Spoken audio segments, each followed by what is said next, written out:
Shit, were we broadcasting just then? I don't know. Good morning, everyone. I like to welcome everyone and declare open this public hearing of the Parliamentary Joint Committee on Intelligence and Security for its review of the Cyber Security Legislation Package 2024.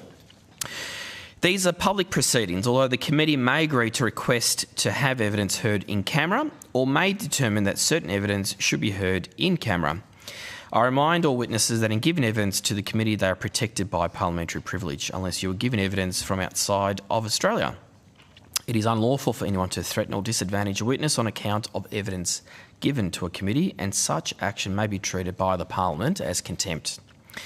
In accordance with the committee's resolutions of the 7th of September 2022, this hearing will be broadcast on the Parliament's website, and the proof and official transcripts of proceedings will also be published on the website.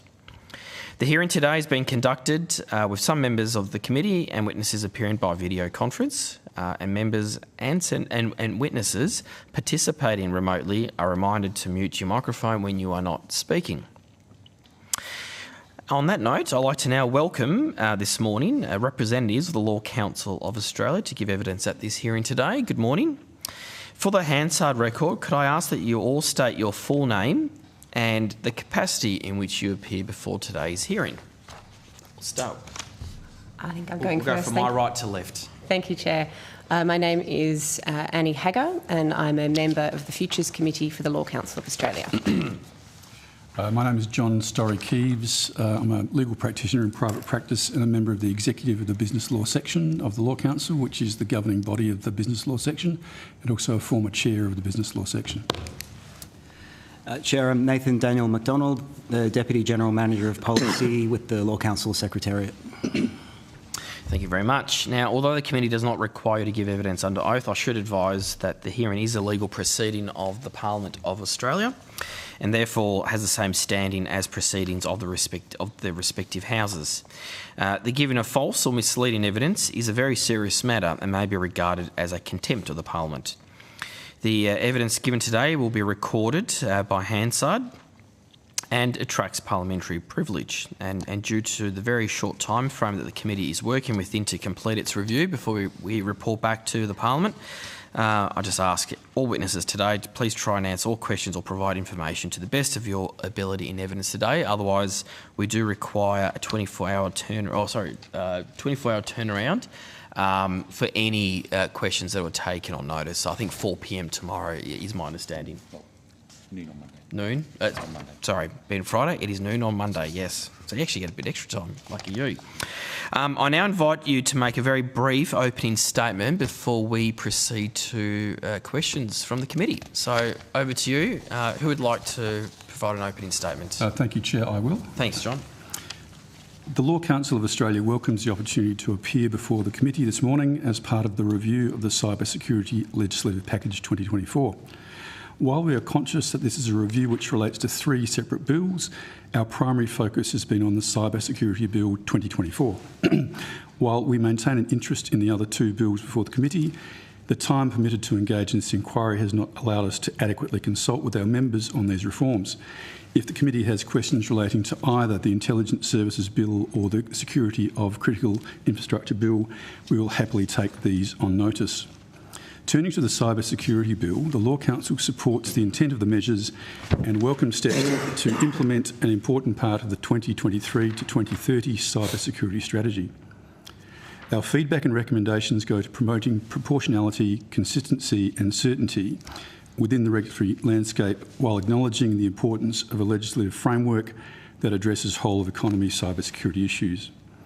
One specific area of particular concern we have relates to the Bill's regard for legal professional privilege when setting out reporting obligations on entities. Currently, the Bill states that the provision of information does not otherwise affect a claim of legal professional privilege that anyone may make in relation to that information.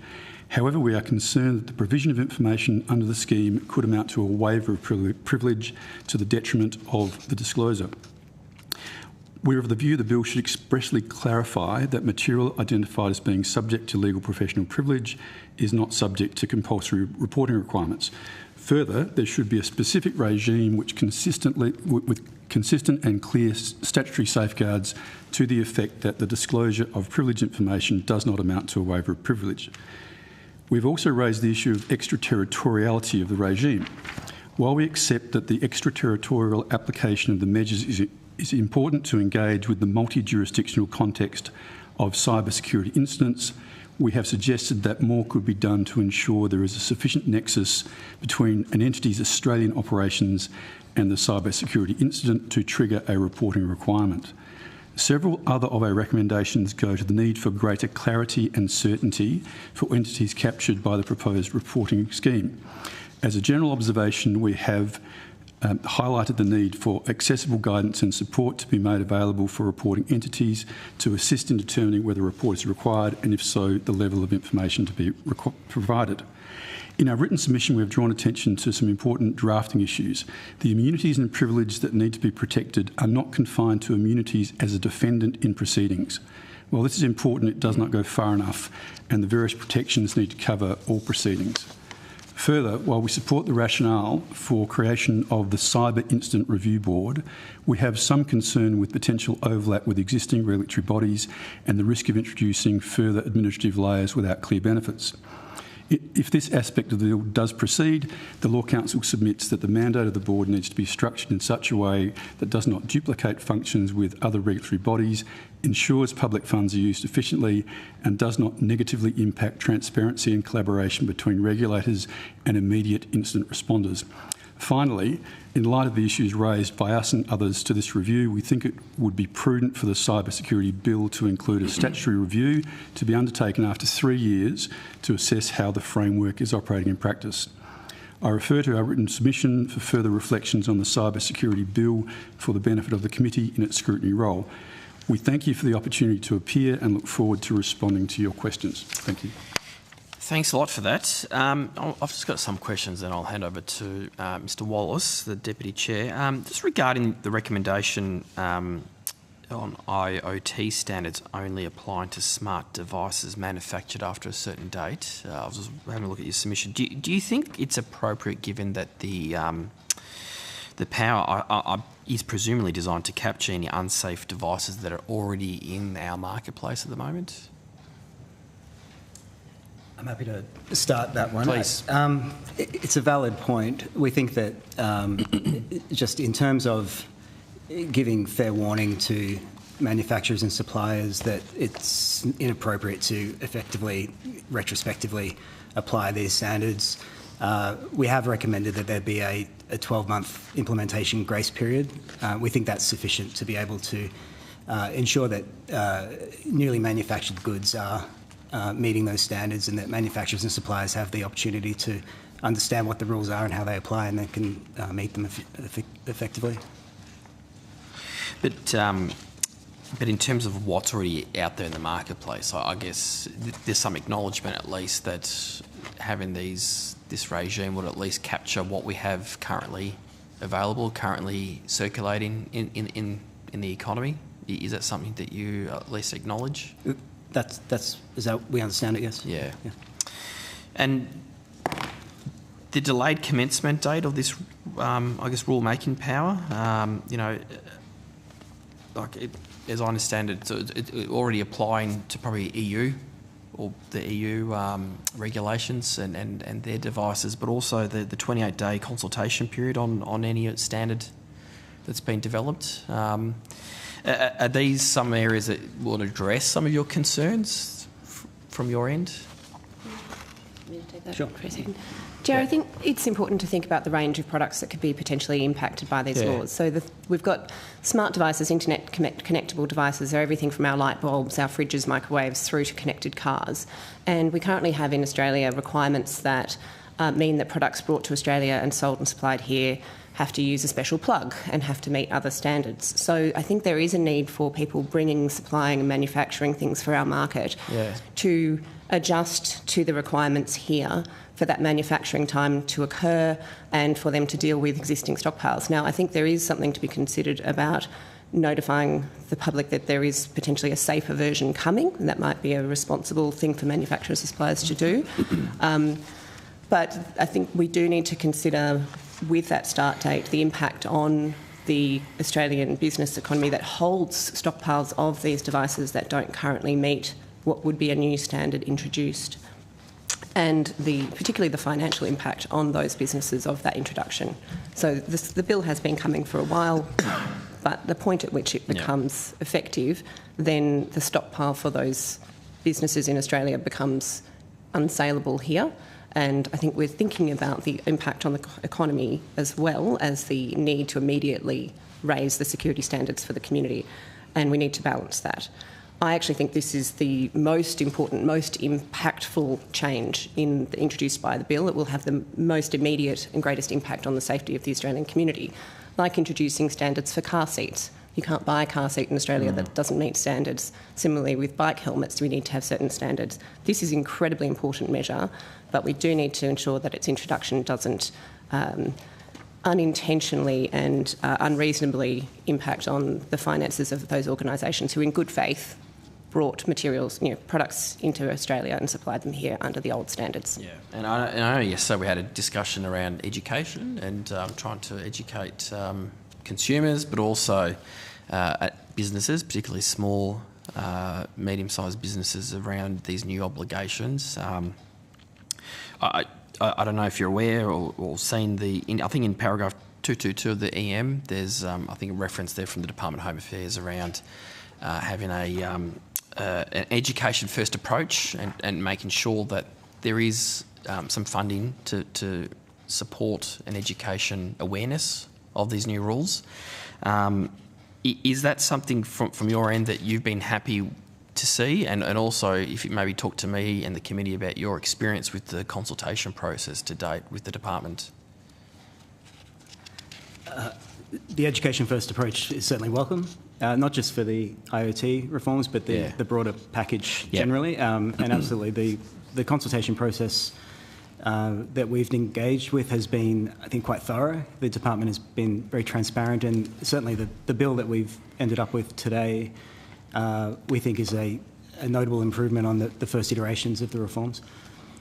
And in terms of the ransomware reporting obligations, in terms of the education, that first, the education first approach, is that something that you've also been pleased to see in terms of how we go about trying to educate businesses around ransomware reporting obligations?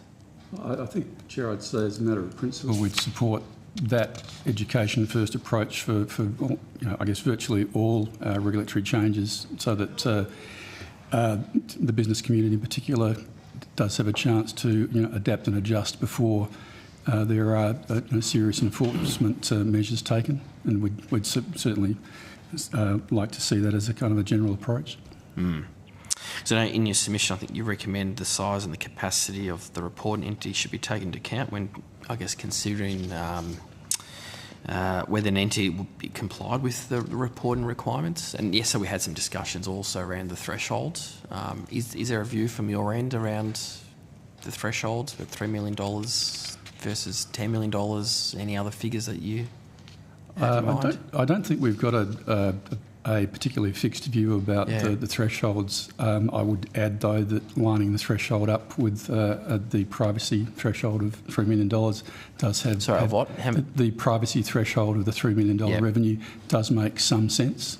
So that if there's going to be a choice made, but where you draw that sort of arbitrary bright line is always a difficult choice. If I may add, Chair, just... Sure.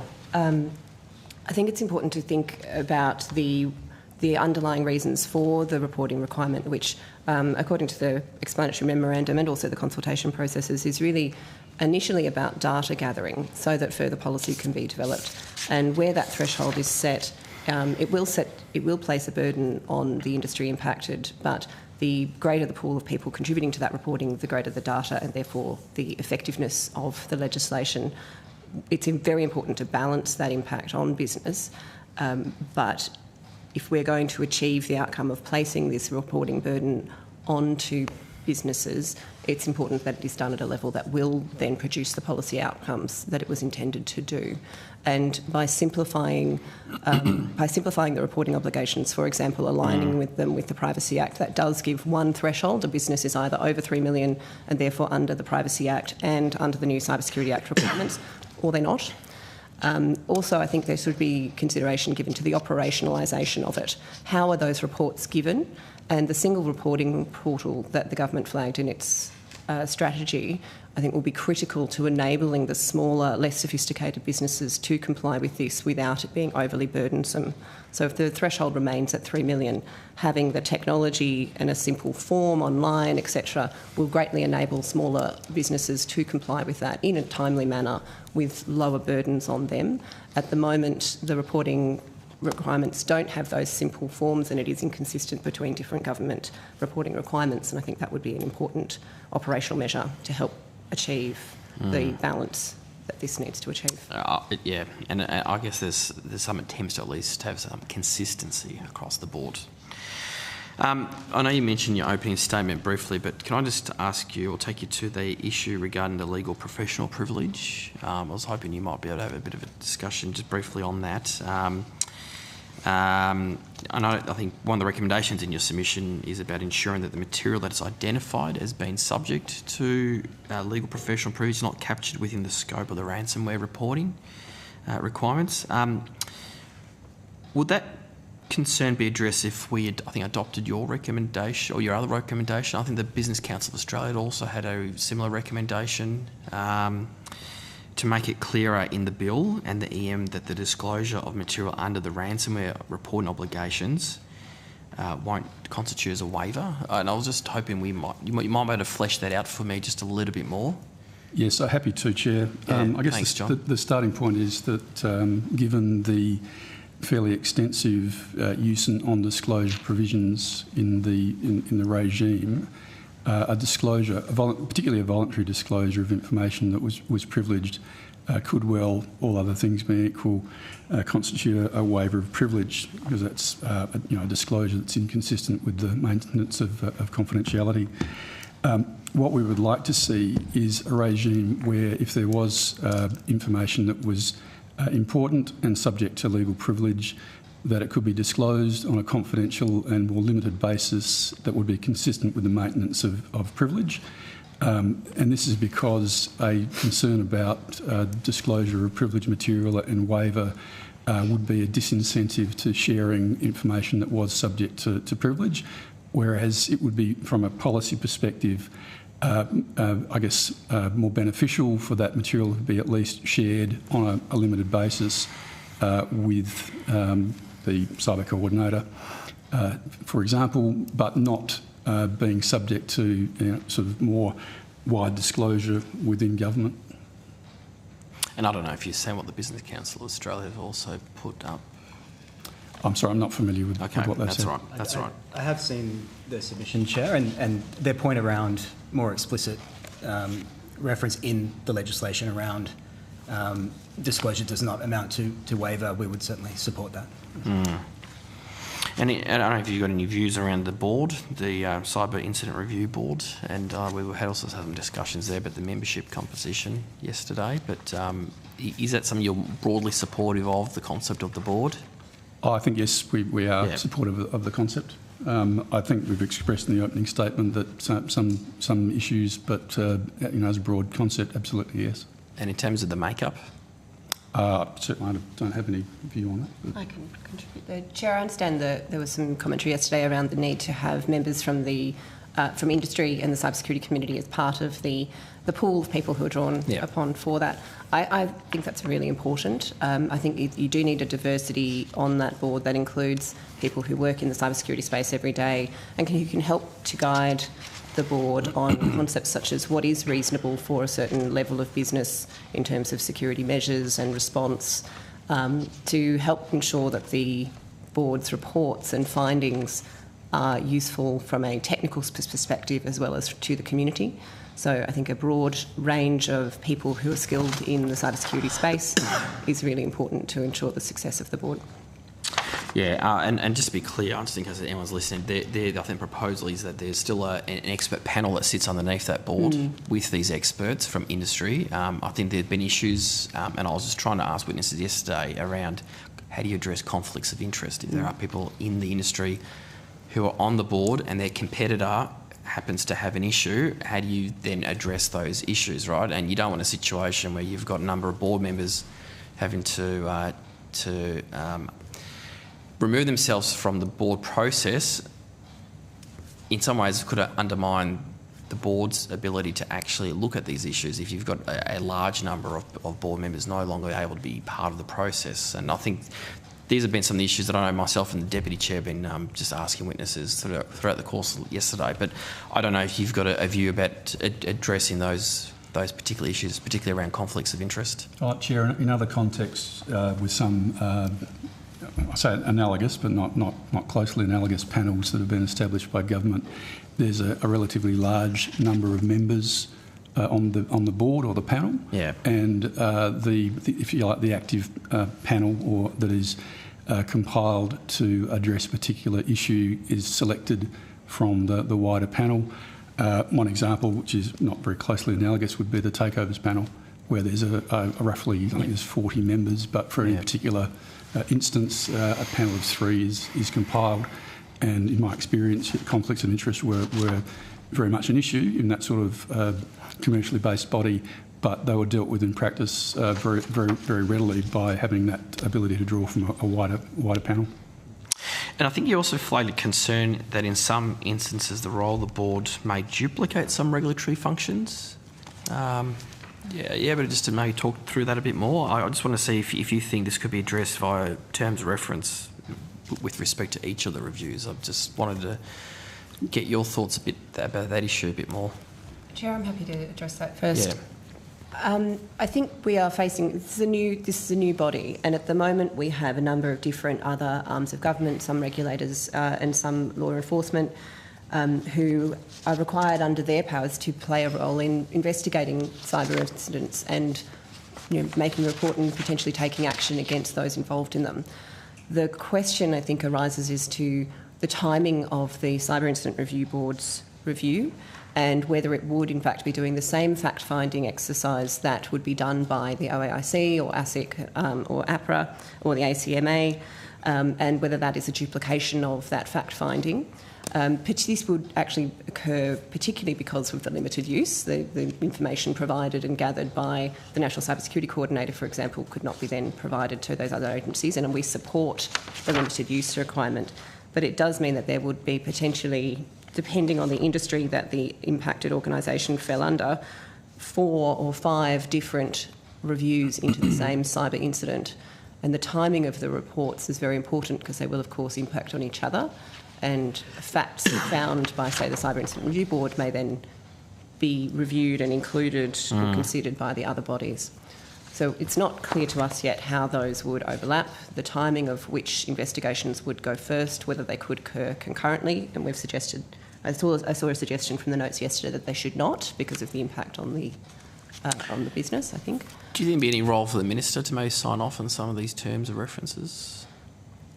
I think there was some concern that that would reduce the independence of the Cyber Incident Review Board, but that would be my own memory of it, not necessarily what the Council had proposed. We did raise some concern with that in paragraph 60 of our submission. It was a point raised that we think if the goal of this board is to be truly independent, then I suppose there is some concern with the requirement that the Minister sign off on the terms of reference. And I asked that just to see if it would help reduce any duplication, that was all. And also, from a whole of government perspective, the Minister would be able to see more broadly rather than the board itself. So, I notice you're nodding, but Hansard doesn't pick I agree that with up. your point, Chair, in that they could provide that visibility. I think it needs to be the balance between, is it an independent review that is not used for, not perceived perhaps in the community for political purposes, etc., and not suggesting that the Minister would do that, but the community perception of these is important in terms of trust and industry perception as well. And also, I'm not sure that when you have the terms of reference for the Cyber Incident Review Board, which is to look at incidents that are significant, that have an impact on national security, that in the public interest, to further dive into those incidents, that should hamper investigations by, say, the Privacy Commissioner, who very much has a role to play in investigating that incident from a privacy breach, similarly with the ACMA. So in some cases it may be appropriate for the regulators to be able to continue their reviews. It comes down to what is the core purpose of the Cyber Incident Review Board's review of that particular incident. What is it that it will be producing that won't be produced out of the other investigations? Yeah, but in terms of, though, the legal instrument that says, look, this is what we want you to do, I mean, who would then, if it's not the Minister, write the terms? Well, I think probably the board would have the dominant say in that, I would have thought. If it's truly an independent body, that they would set the scope of their review. So they would set the scope of their own review? Is that what you're suggesting? I think, I mean, we can have a think about that, but I think that would be appropriate. Yeah, if you probably want to take that on notice, it might be worth having a good think about that one. Anyway, I'll need to move the call around. So the Deputy Chair's there having a good old time in his office. How are you, mate? You've got the call. Thank you. Thanks, Chair. All right. The Chair touched on the annual turnover, and Ms. Is it Hagar or Hagar? Hagar, thank you, Deputy Chair. Hagar, thank you. You know, where that balance lies, we're talking about for ransomware reporting, obviously, the $3 million threshold. And you, or a number of you, were talking about, well, it aligns with the Privacy Act. But I think what was important in yesterday's evidence was that you were hearing from Business Council Australia, Australian Institute of Company Directors and COSBOA, that they were saying, well, yes, that's right, it would at $3 million accord with the Privacy Act thresholds, but there are many different thresholds in relation to the definition of what a small business is across the suite of Commonwealth legislation. And in fact, they pointed to the ATO's threshold of a small business at $10 million. So what is in your respective views, what's the magical connection between the cybersecurity bill and the privacy bill that we should be saying, well, this is the bill that we should be tying this one, this is the Act, namely the Privacy Act, this is the threshold we should be tying this one to? I don't see that connection. Can anyone help me? Perhaps if I can, Deputy Chair, if I can say, I don't think we'd say that we'd necessarily be advocating for any particular threshold. I think we understand that the alignment of the two thresholds, there is some sense in the consistency, but you make an absolutely valid point that there is a very large number of definitions of small business or exemptions and thresholds throughout Commonwealth, and for that matter state legislation, and the inconsistency of those definitions is a concern, and something that I think from a big picture point of view, certainly from the business law section viewpoint, so we'd certainly like to see that looked at. But in terms of what the right threshold is, as I mentioned, it's always going to be somewhat arbitrary where this sort of threshold is placed. So, and it may be that the reason that there are so many different thresholds is because maybe it does need to be contextual rather than one size fits all. Yeah, but there seems to be I won't say unhealthy reference, but certainly a strong view that the Privacy Act it contains a threshold of $3 million. Therefore, it's axiomatic almost that this one should be $3 million.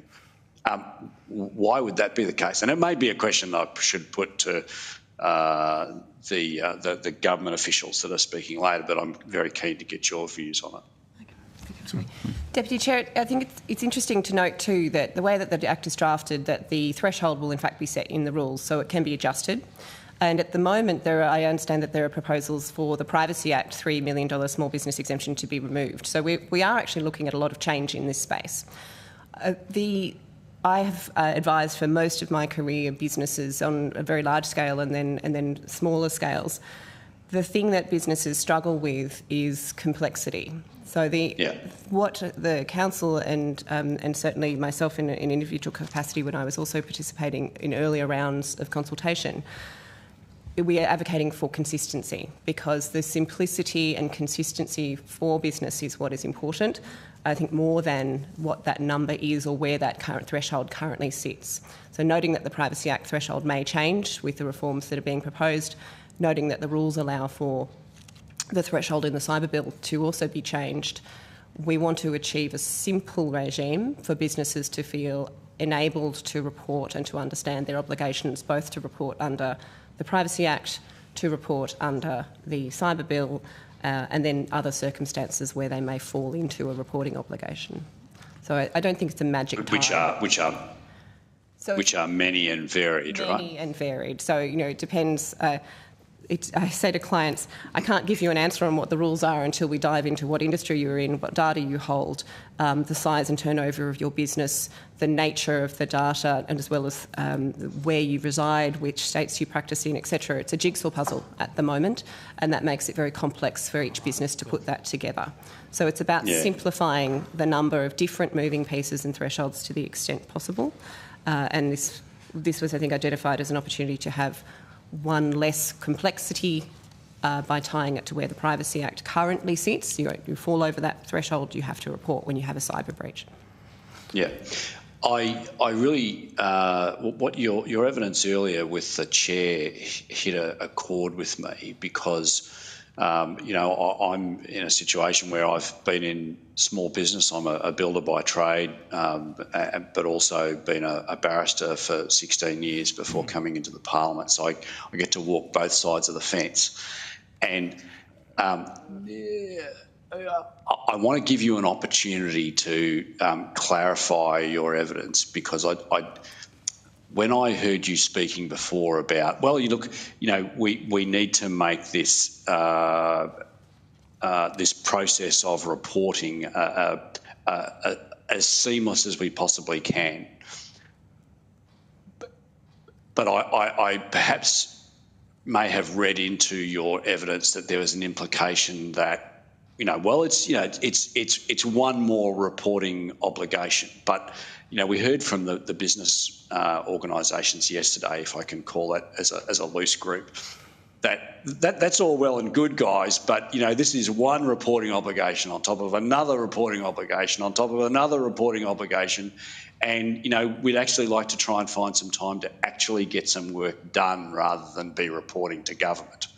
So I'm keen to hear your views on that, and perhaps just reflect on that evidence that you gave a little bit earlier. Sure, Deputy Chair, I'd be happy to do that. When you're operating in business, and I've also run my own small business and can appreciate the complexities that go with that, it's about having that clarity of understanding. So I think, and I do often come back to technical solutions. At the moment, when you try to work out who you have to report to, if you have a cyber incident, you can go to a number of different places to do that. They require different sorts of information. If you have to report a cyber breach to ASIC, for example, because you're an Australian Financial Services licence holder, you have to do it through a particular ASIC portal. If you want to report under the Privacy Act, you need to send a letter in a form to the OAIC. That letter is often produced by your legal advisors who've engaged in this process. If you want to report to the ACSC, you can go onto their website and press a button. Each of these reports requires a different format, different information, different login details, particularly if it's the ASIC portal. There is enormous complexity in that, as well as the sheer obligation to report in the first place. My evidence earlier was to suggest that if the ways in which one is required to report a cyber breach can be simplified and perhaps streamlined into the single reporting format, that this would be less of a burden, because for all departments. That's a novel concept. Well, that was suggested in the strategy, Deputy Chair, as something that the government was looking to work on. So I guess I have focused on that as an interesting concept. If it can be done in practice, it would indeed simplify the reporting regimes across the country for all businesses. Sounds like nirvana. Doesn't it? Sorry, Deputy Chair, if I may add to my colleague, I think one of the reasons why we would advocate for a 3-year review is so once the experience of the business has of the reporting having been implemented and operationalised, that could be part of the review. And as my colleague said, the threshold is set in the rules, and there could be an opportunity to review the threshold to work out whether it was in fact placed at the right point with the benefit of experience. If I may say so, I think your submission in relation to the 3-year review is very well made. Thank you, Deputy. Just in relation to the obligation as to the trigger when a report should be made, currently under the bill, the trigger is when a payment is made, not when a payment is demanded. Does the bill have that balance right? We're very conscious that if we made the trigger when the demand is made, that's going to create a lot more pressures on business to be reporting. But if we keep it as planned as a trigger at when payment is made, we're not getting a full picture of the problem. Keen to get your views on that. Deputy Chair, I think we understand that there are a range of possible approaches from a policy viewpoint to this issue. I think where the bill has landed with a trigger on payment is a satisfactory sort of balance point there. Okay, thank you.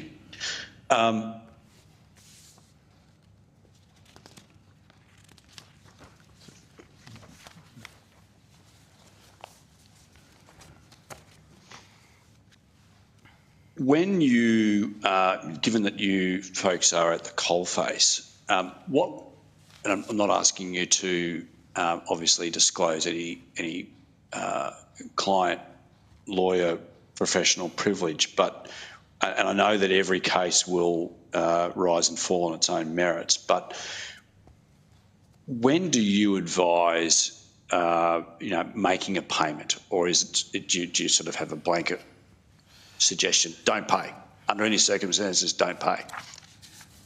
I think this could be a very long response, Deputy Well, Chair. we don't want a very long one.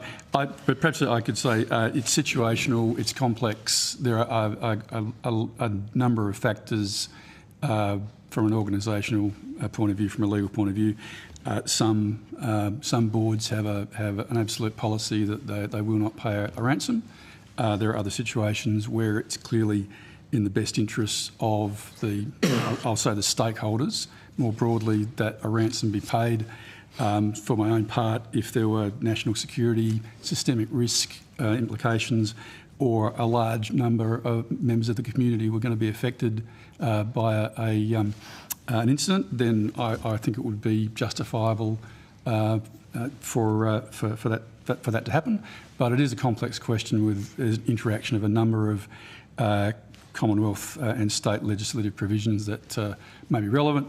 Just one, for example, is a payment to a sanctioned person. And it is there are in the autonomous sanctions regime, people have been sanctioned for cybercrime. So there is the possibility of the application of those laws, and we could go through in some detail why they may or may not apply in a particular case. Based on due diligence offences and potential for duress offences. But I think suffice to say that it's a complex question that needs to be looked at in the precise circumstances of the case. That's a long way of a lawyer's answer of saying it all depends. Absolutely correct. Thank you. Coming from a lawyer. Do you think there's a risk that instituting a mandatory reporting regime could be perceived to legitimise the paying of ransoms? Thank you, Deputy Chair, for that question. I think our considered view on that is no. Okay, thank you. In your respective experiences in advising clients, how often has it, and I appreciate this is a very broad question, but how often when a client comes to you and says, I've had this ransomware demand, and where instances where they actually pay the ransom, does the offender come back and say, right, okay, well, thanks very much for that. We're going to double dip and now we want X? Certainly in the instance that I've had involvement with, no, that hasn't happened. I certainly can point to instances where a ransom hasn't been paid. There's certainly been some pretty severe activity undertaken, but not on the other side.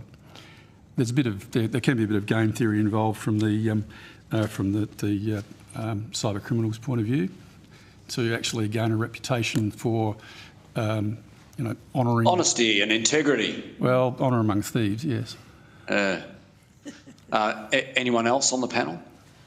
Deputy Chair, the statistics vary on the numbers of ransom demands where the ransom is paid and the person gets their data back, and the organisation impacted does not get their data back.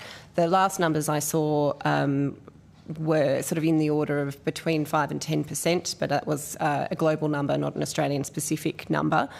But to my colleague's point, these ransomware gangs are professionals. They have customer service hotlines and can give you references to previous satisfied ransomed businesses as to the fact that when the ransom was paid, they did in fact receive the encryption keys or their data back. So their business model is based on them being trusted. That said, we're dealing with people who have no ethics and morals that apply in the first place, and when you speak to the cyber industry professionals about this, which I do daily, they say you can never trust that they haven't got a copy of it and that they won't be going for second or indeed triple extortion of the victims. Yeah. Okay. Sorry. Did you want to comment at all, Mr. McDonald? No, I'm happy to leave that one to the subject matter experts, Deputy Chair. Okay, thank you. Now, I just want to turn to the minimum standards for IoT devices.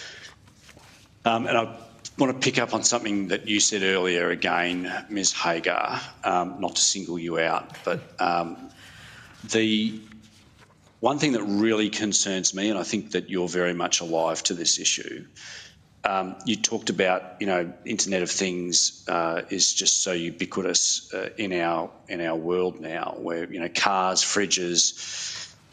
If, as I understand it, there's a grace period of 12 months, but there would be plenty of products that are sitting in warehouses or yards that are going to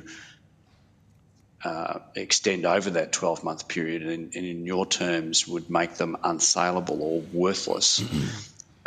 Surely we can't do that to businesses. So am I right in my understanding that and your understanding that once that 12-month period kicks over, there could be cars, hundreds, thousands of vehicles sitting in lots that would be unsaleable, fridges, televisions?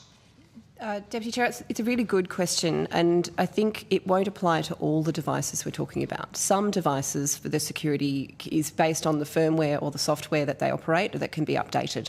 And so the manufacturers can do a workaround, a post-manufacturing fix, essentially, or patch to provide that. Not all devices will be in those categories, though. So I think if we think about the complex Internet of Things devices such as cars, then they will be able to be remedied. This is a guess. I'm not a manufacturer of cars, but my understanding of the technology industry and the way the firmware and software updates work is that would be a possibility that the manufacturers could work towards. Other devices may not. The baby monitors and TV cameras may in fact, the apps may be able to be upgraded as well. So it's not a simple answer to that question. It's why I think it's important that the industries impacted have time to consider what they can do with the already manufactured products to minimise the impact on them. I think one of the other things that could happen is that they may look for other markets to sell them in, and I don't like the concept of us shifting our poor security products off to other people in other parts of the world that are already potentially less secure, but I expect that's what will happen. But if they're sitting in a warehouse in Port Melbourne or in Brisbane, they're unlikely to be shifted off to another country. Depends on the cost, I've said, I suppose, of the cost of moving them to, say, somewhere in Asia versus the cost of throwing them out and writing it off. Yeah.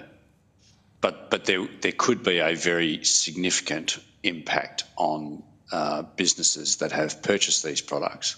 And, the very fact that we're introducing this scheme could cause some people to say, well, that television I was thinking of updating, I'm not going to do that now. I'll hold off because what I buy, it could have a bit of a chilling effect perhaps.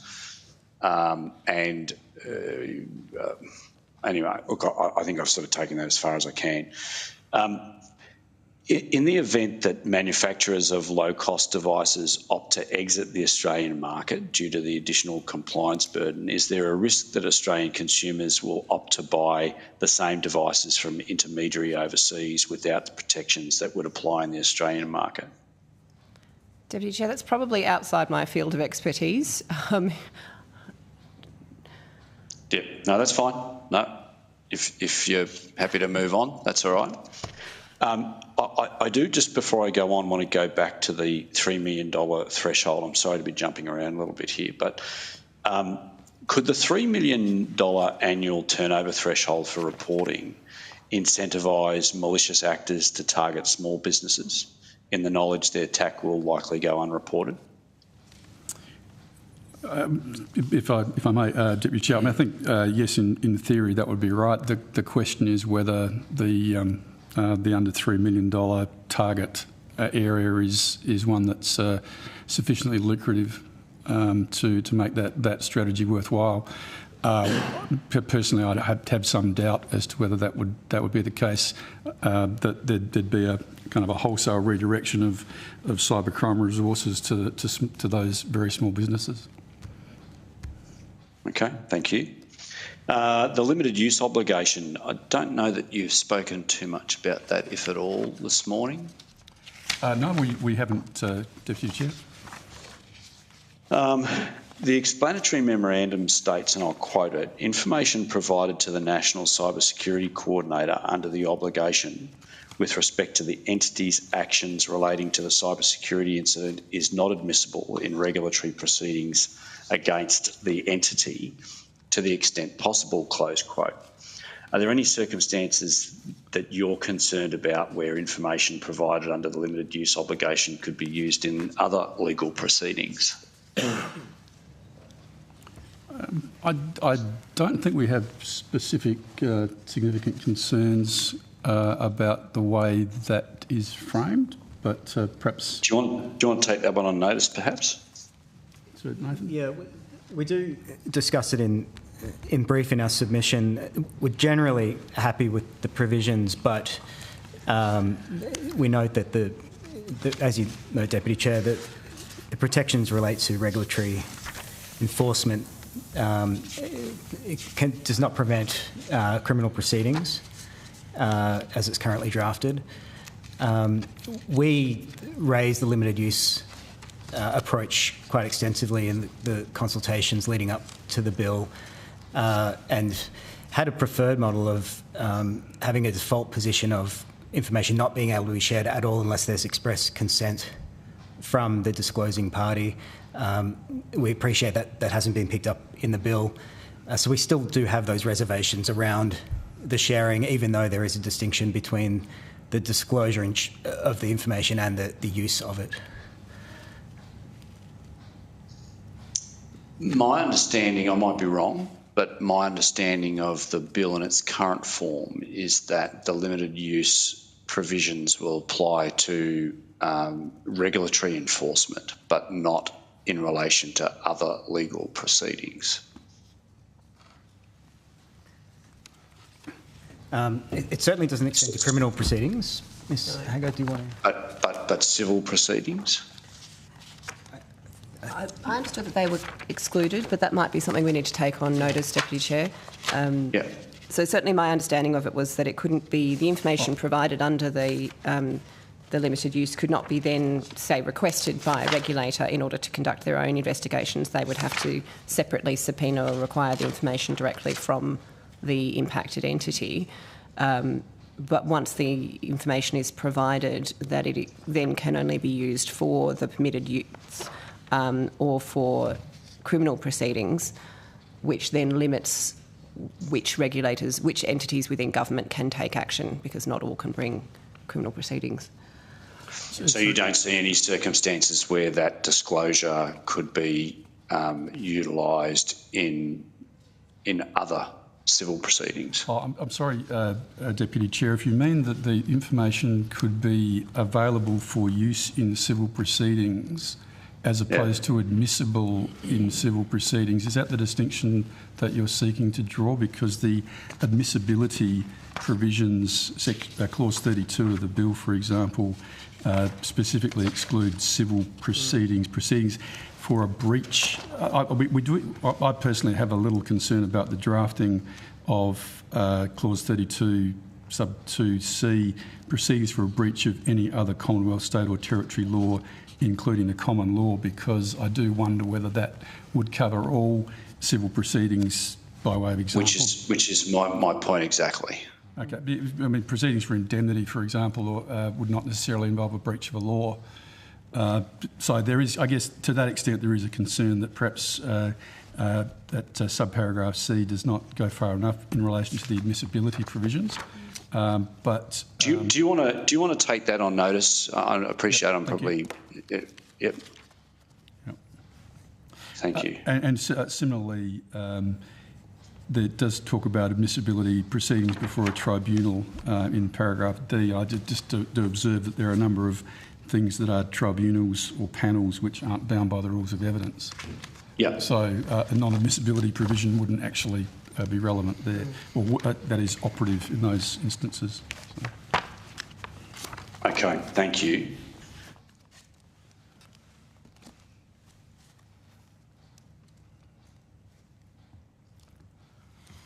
Andrew, we've got a few minutes left, mate.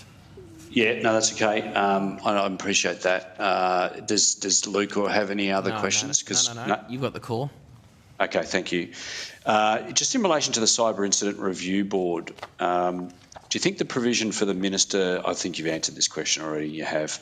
Do you think the provision for the Minister to approve the terms of reference for any review conducted by the Board will undermine the Board's independence? I think your view has been, yes, that it will undermine the independence.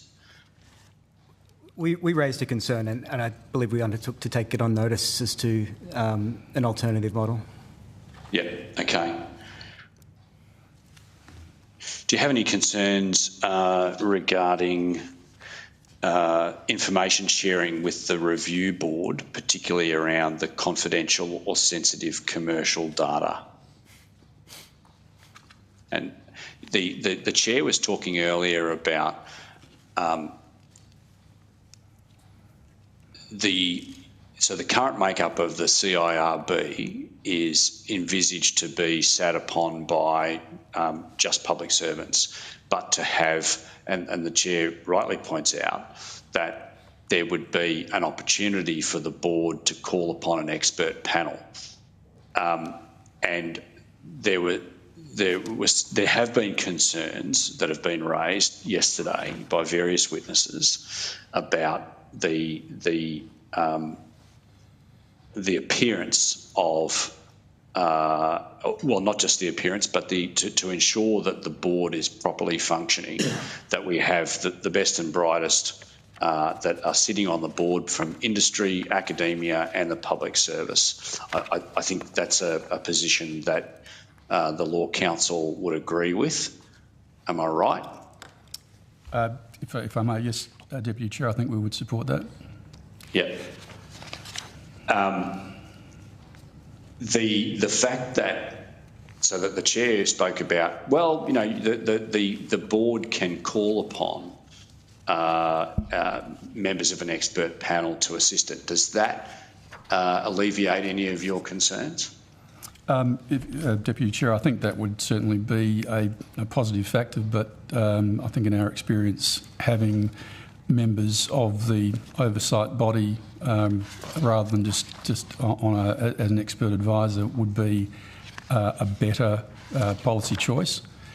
And I think you were alluding to a confidentiality of information that might be disclosed in those circumstances. Was that a potential concern? Well, if I may, my involvement with other bodies over the years, I did mention the takeovers panel, similarly made up of a number of people from industry and the legal profession, etc. And there are definitely occasions when there would have been commercially confidential information. I think the people involved in these things very much respect confidences and, subject to the management of those conflicts of interest.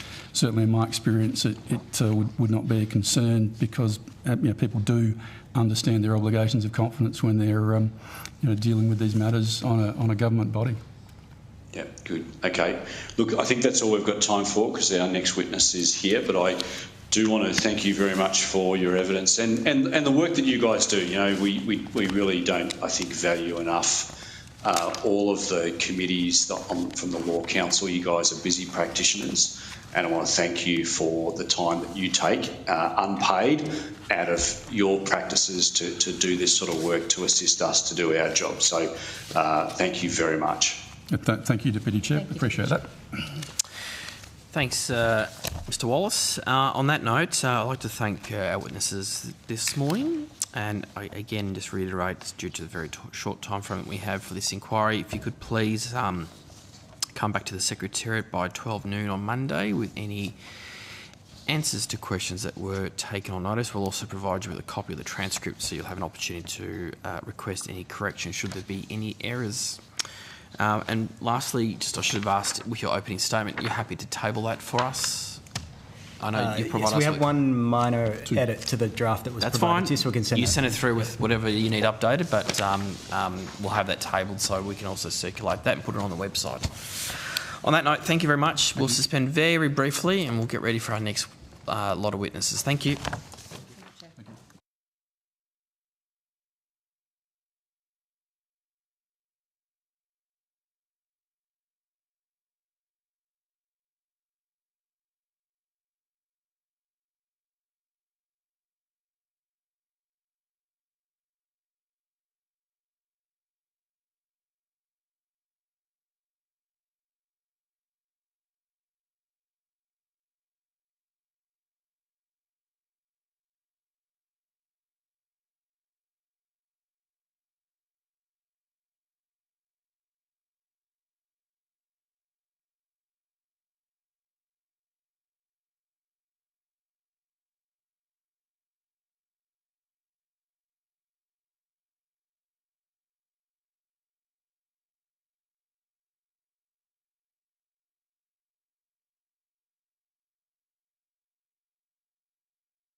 Oh, going to change over there too. They're still here. Okay, cool.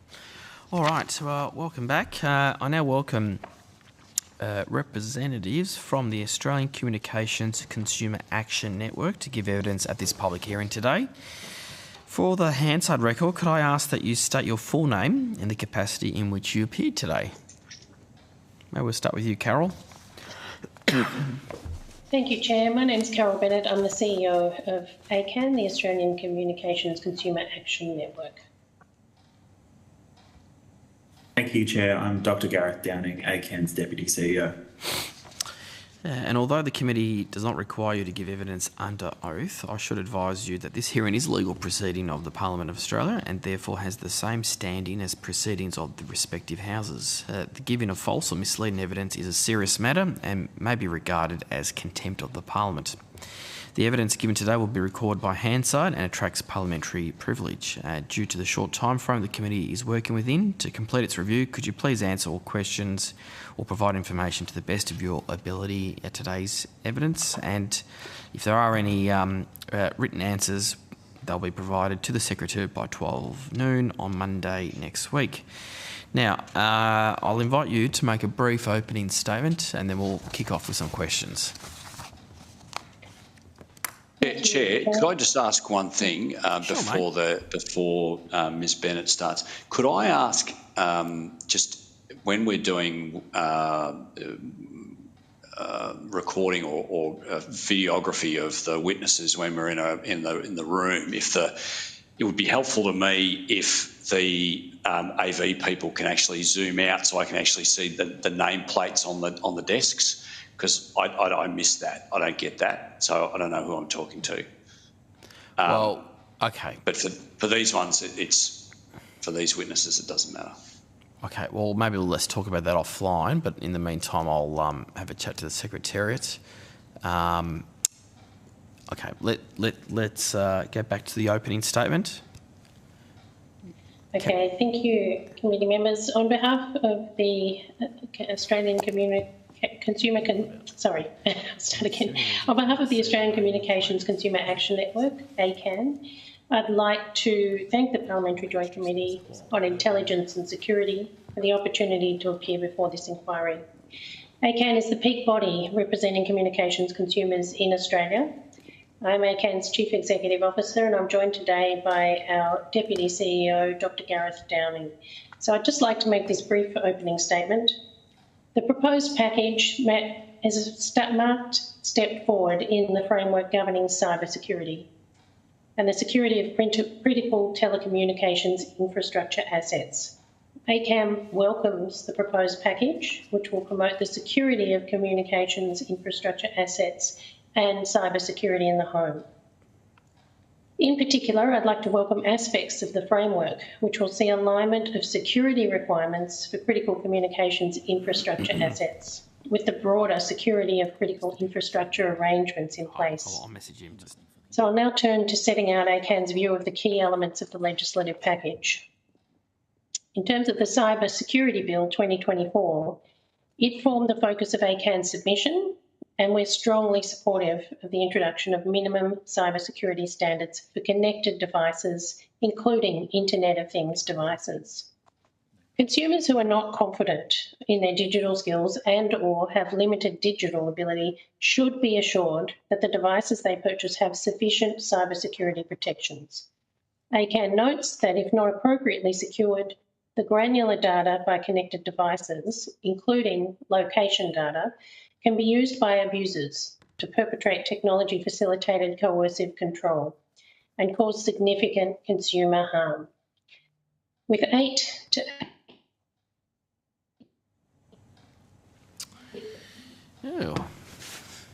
48% of... You there, Carol? Hello, Carol. Gareth, are you there? Yes, I am. Yeah. Looks like we've lost Carol. I don't know where we're up to with her, but... oh, look, I know an opening statement's been provided, but where do we get up to with her? Do you have a copy there, mate? Gareth, have you got a copy there of your opening statement? Yes, I do, Chair. Do you just want to read out from where we lost Carol, and then that way we'll keep going? Yes, absolutely. So, as Carol was saying, between 8 to 48% of all domestic and family violence cases are estimated to involve an element of technology-facilitated abuse, and as a consequence, establishing minimum standards for cybersecurity for connected devices is critical to promoting community safety. Introducing cybersecurity standards as set out by the bill for connected devices is critical, noting that research conducted by WESNet identified the use of technology to monitor and track victim survivors showed an increase across all areas between 2015 and 2020. I might hand back to Carol now that she's returned. We're just up to item 6 in the opening statement. You're doing such a great job there, Gareth. You're a very good deputy. He's very good. Thanks, Gareth. And I hope you can hear me now. Is that clearer? Yes, it is. Thanks, Gareth. So ACAN supports the government measures to establish practical and comprehensive secure by design principles to protect consumers, as the complexity of security configuration should not be a customer problem, as consumers are time poor and there's limited digital literacy in the community. While supportive of the bill, we consider that amendments should be made to Section 18 to facilitate timelier responses to consumer harm when non-compliance is identified. Accordingly, we support the powers of the Secretary being clarified to allow for the issuance of stop and recall notices in the first instance. ACAN's experience with respect to consumer protections in the telecommunications sector has demonstrated that a staged enforcement approach produces ineffective, delayed responses to significant consumer harm and risks ongoing harms to consumer wellbeing. Further, I'd like to reiterate ACAN's ongoing support for broader privacy reform. This would reduce the risks and impact of cyber security breaches for consumers. So just to turn to the Security of Critical Infrastructure and Other Legislation Amendment, Bill 2024, the proposed reforms to the SOCI Act, in ACAN's view, are critical to modernising the obligations currently faced by telecommunications providers. While the telecommunications sector security reforms were welcome when they were established back in 2018, the framework is no longer fit for purpose and does not provide an appropriate basis for the regulation of telecommunications infrastructure. The proposed reforms, which will see the alignment of telecommunications sector specific frameworks with the broader SOCI Act, are critical to embedding a nationally consistent all hazards approach to managing critical infrastructure. In our view, aligning the regulation of the telecommunications sector with the SOCI Act will provide stronger incentives for industry participants to invest in the resilience and security of telecommunications network infrastructure. Accordingly, ACAN supports proposed legislation which will see a material uplift in the requirements imposed on telecommunications providers who are managing critical telecommunications infrastructure to the benefit of the broader Australian community. So I'd like to thank the committee again for the opportunity to appear and would welcome a chance to answer any questions the committee may have. Thank you. Thanks a lot for that, Carol. And we got there in the end. There's always Sorry a challenge. That's all right. It happens, right? It does. Now, could I just start? And thanks for your submission. Very, very good submission. I wanted to ask you, though, can you talk to us about why you think the creation of the ability to set security standards for IoT devices under the Cyber Security Bill is very important? And what do you think would be the impact, or what impact do you think that the effective security standards for consumer IoT devices will have on Australian consumers? Well, I think, Chair, just going to the opening statement, from our perspective, it's really important that we don't place undue onus on consumers who may not have the digital literacy, who may not be able to afford or, have the time to get across ensuring that their cybersecurity is in place. We need to do this in the public interest, and it's really important that these standards are in place to protect the public interest, but to protect individual consumers from what is information asymmetry, effectively. They don't have necessarily the digital literacy or capacity to be across the detail, and it's really important that these standards are put in place to ensure consumer protection. Gareth, did you want to add to that? Yes, I think you've touched on the main points. I think from our perspective, this will be extremely beneficial for consumers. It's, quite a complex area for most consumers, getting into the detail of how you actually control the settings on various devices and IoT. It's something that we find, consumers, it's not the first thing consumers necessarily think of. And there are certainly demographics within the broader consumer base where it's fairly clear that their engagement with these issues is pretty limited. So people with low levels of digital literacy, older Australians, are generally less engaged in, what are the cybersecurity settings on the devices that I have in my home. And these are often very useful devices, but having consistent minimum standards, I think, in our view, would be extremely beneficial. And can I just add one last point to that? I mean, I think there's also an assumption on the behalf of consumers that this cyber security piece is actually covered off, that they don't need to, the onus isn't on them to actually do all of this work. It is already in place. So I think that assumption is a fairly strong one on a consumer, from a consumer perspective. We had the Law Council just earlier, and I think there was a suggestion there that the standards probably should only apply to devices manufactured after a set date. And I just want to know if you had a view or expand on your thoughts about setting a date, or do we do what we've proposed? I'd be interested to get your thoughts on that point.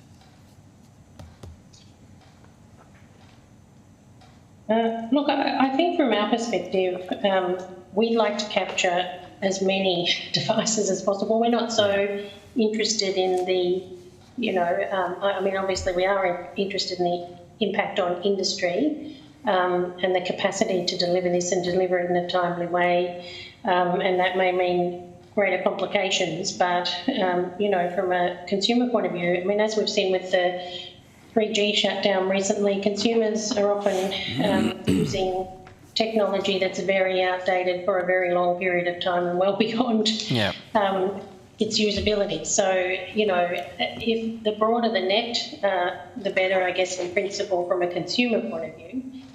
That would be my view.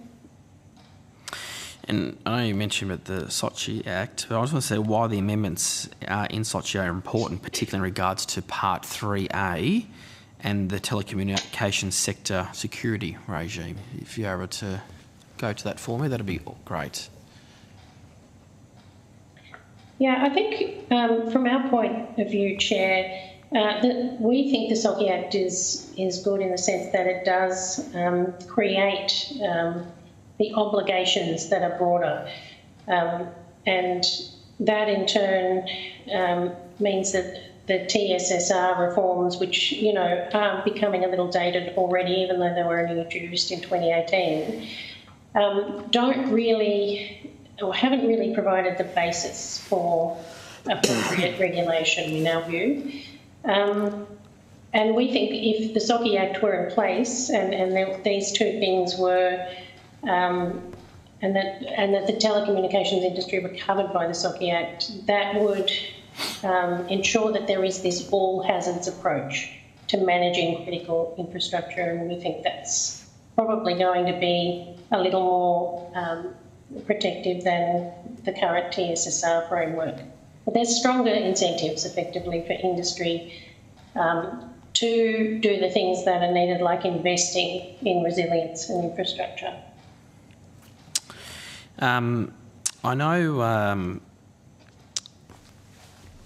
you've also recommended some changes to the Cyber Security Act that would allow the Secretary of the Department of Home Affairs to issue stop and recall notices to entities manufacturing or supplying IoT devices to Australia, where I guess the view is that the Secretary is aware of information that suggests that the entity may not be compliant with the obligation. Now, is that not too low of a bar for such notices to be issued to such companies?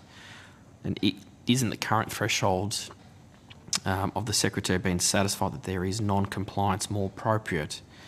So the Secretary is, I guess, forced to consider whether information that they receive of non-compliance is sufficiently trustworthy? Good question. I think in our view, I mean, there were two issues that we specifically raised, and that was allowing the Secretary to send stop and recall notices in the first instance. And I think that reflects our concern that, the two-stage process, or a staged process, if you like, in the Telecommunications Consumer Protection Code, there's a staged process that means delays, that means ultimately consumers aren't protected. So in our view, the more sequential and the timeliness of those notices and the transparency that public notices would also enable, compliance notices and stop notices, are very good things and an essential part of a minimum standards framework. Gareth, did you want to add to that? Yeah, I mean, I think on that particular issue, it was very much focused on the timeliness of the response. I think where there's evidence before, information before the Secretary to the effect that there is potentially non-compliance and a material risk from a cybersecurity perspective, our view is that you would want to take timely action to address those issues so that you are, effectively mitigating those risks. I think the question about the final framing of that language is an important one. But I think in our view, the timeliness of being able to respond to those issues as and when they arise is particularly important. I think it's agreed. It's an agreed view that where you identify these kinds of risks, you do want to be taking action that is proportionate and timely to the extent that you can. Yes. All right. Look, I'll leave it there for now. I might come back to you, but I'll hand the call over to the Deputy Chair in the meantime. Thanks, Chair. Famous last words, but I don't think I'll be particularly long with these witnesses. Just in relation to your suggestions around truncating the time for the Secretary to effectively call out non-compliance from businesses. I have, in your submissions, you talk about, that it wouldn't be until step 7 that consumers would acquire any visibility that the device could pose a risk. If you truncate that process and don't follow an appropriate process, what you're advocating for, wouldn't that lead to a denial of procedural fairness to the business? Gareth, I'm going to get you to respond. Yeah, I'm happy to answer that. I think with respect to procedural fairness, I don't know that it necessarily does. I think that in many contexts, the weight of risk against the evidentiary process is such that you want to have a process that is sufficiently timely. I do agree that there's an important need to have appropriate safeguards with respect to procedural fairness.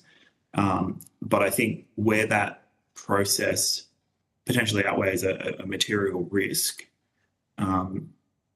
you would want to be giving consideration to how timely it was. I mean, if you identify that you had an IoT device that was in play in many, many households that had a glaring cybersecurity issue, you would probably want to take pretty timely action on that. I think the procedural fairness question is a genuine issue that should be considered.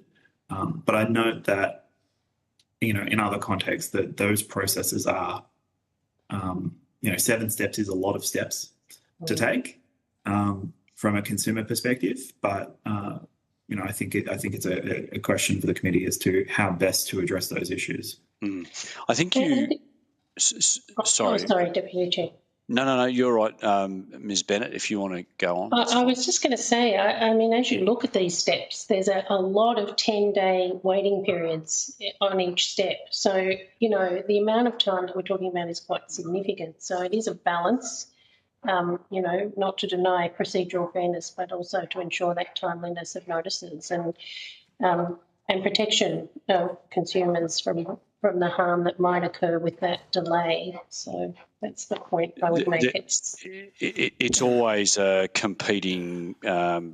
issue of competing obligations and considerations. I get that. I think you, in your submissions, you suggest that the 10-day period should be reduced to 5 days. Reduce the timeframe for entities to respond to compliance notices from the Home Affairs Secretary to 5 days. The 5 days, which would be 5 business days, is not a lot of time. By the time, assumedly, a business gets the notice and then engages a lawyer, instructs the lawyer, enables the lawyer to appropriately appropriately advise the client.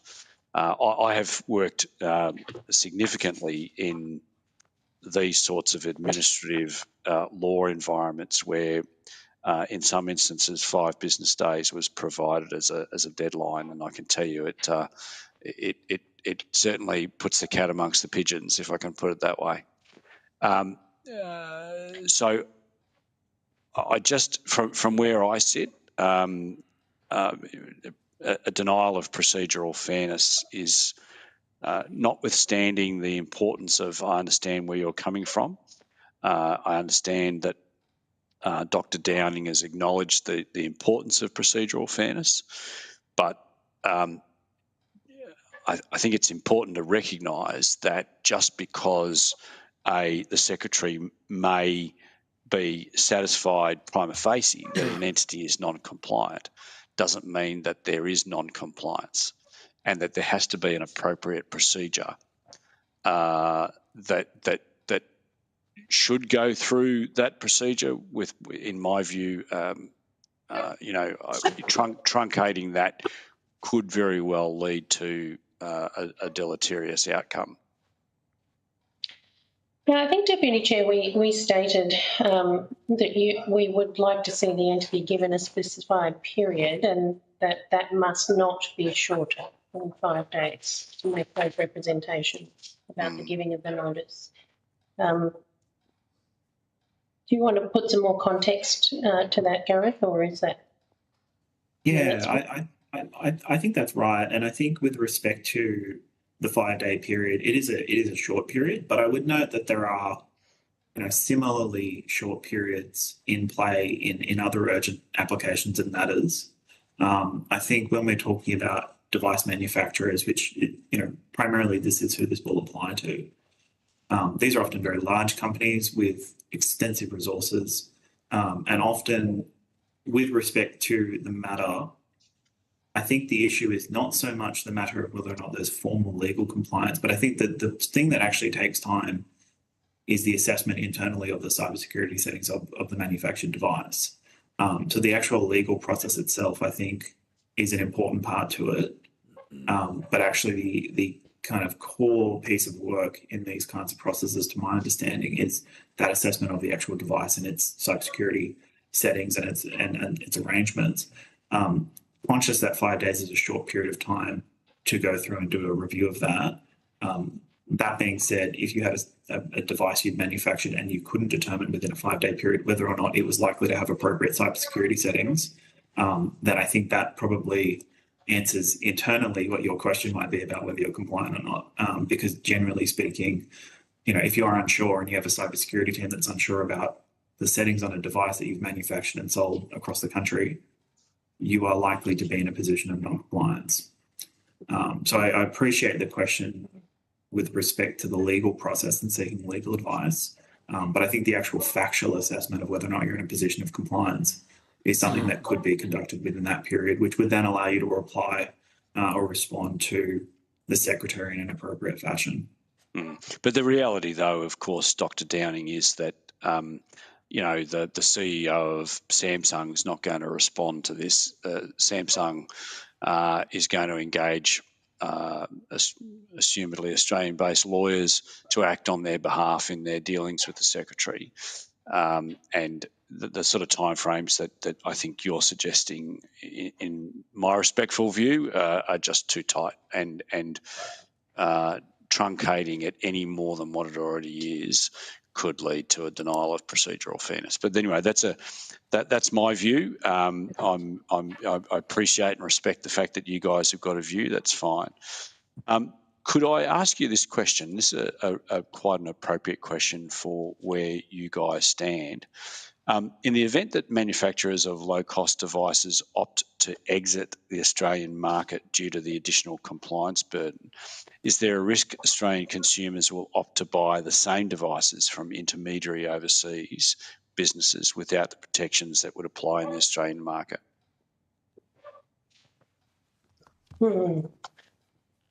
It's a good question. I guess we don't have a crystal ball.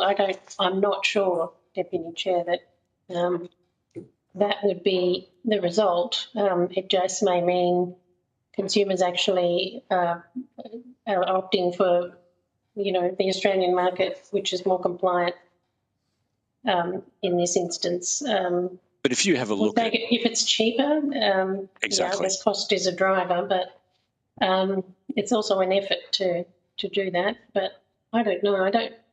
I'm not sure I can answer that. Do you have a view on that, Gareth? I don't have a hard and fast view on that, I'm afraid. I think certainly at the margins there's something to be considered there. I think generally speaking, the incentives to comply and to sell into the Australian market from the vast majority of device manufacturers will be there. With respect to grey market importing, there's always a very small subset of consumers who do purchase grey market imports, though I don't think it's a significant number in the total population compared, when you think about the scale of it. So I think there's a possibility that there'll be the importation of these devices. I think the importation of these devices often happens for a variety of other factors beyond cost. It's quite common if you're an international student or you've moved to Australia, you've migrated, to bring your device with you. If you're a traveller, you bring your device with you. So I think with respect to some of the devices we're talking about, it's more likely than not that those grey market imported devices will really be coming from the perspective of I've moved into the country or I've migrated, and so the effect should be fairly minimal. While there's certainly Australians who will buy those devices due to cost considerations, I don't know that those devices would be compliant anyway, if that makes sense. I mean, I think that you would still see some similar rates of non-compliance amongst those devices. And we are talking about quite large markets. So the consequence of some of these devices, capturing some of these devices within the framework, it's quite tricky. And I would imagine that the focus of the department would be on those areas of greatest concern. So the main manufacturers are most likely to be the areas of focus because those are the ones that have the greatest distribution of their devices across the market, and therefore compliance is most important. I may be asking you to step outside your boundaries of expertise. So if I am, just tell me so.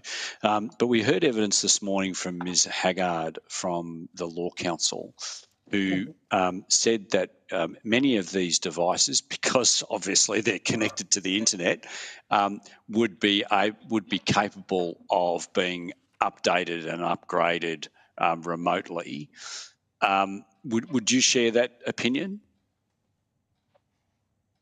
I think that's certainly the case for more modern devices. I think if we go back further in time, some of the older devices, they are less capable of updates of the nature that have been described, but most more modern devices are capable of being updated. So you would expect that this is something that could be rolled out to a significant portion of devices in the market already.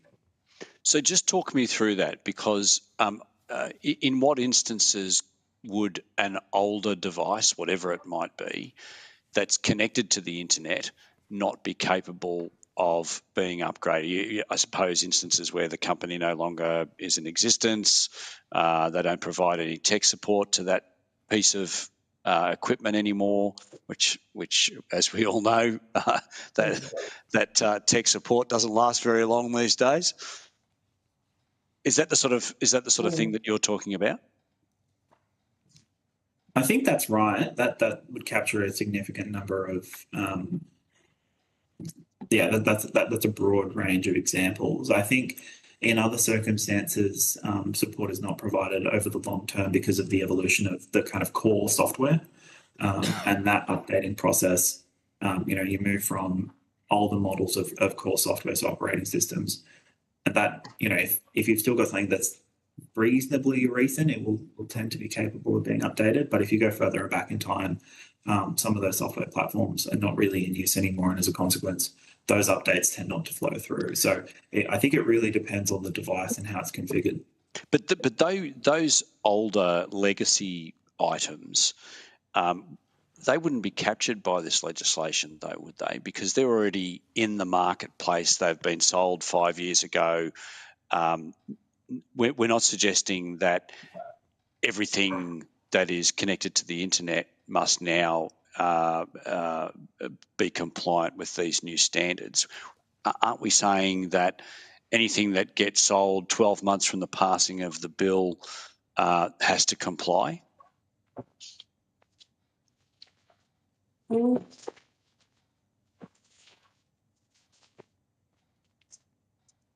Yeah, so I think on that point, that is correct. More modern systems of software are generally, there's more flexibility in the way that you do the updating processes. Not a technical ICT expert, so I probably can't answer in too much detail, but that is my understanding. Okay. Chair, I think that's about as far as I can take it with these witnesses. Well, that's good, because I know you charge by the 6-minute block, so that's excellent. So thank you very much. Can I just ask one or two other things too? You also mentioned about a public register of compliance notices in your submission.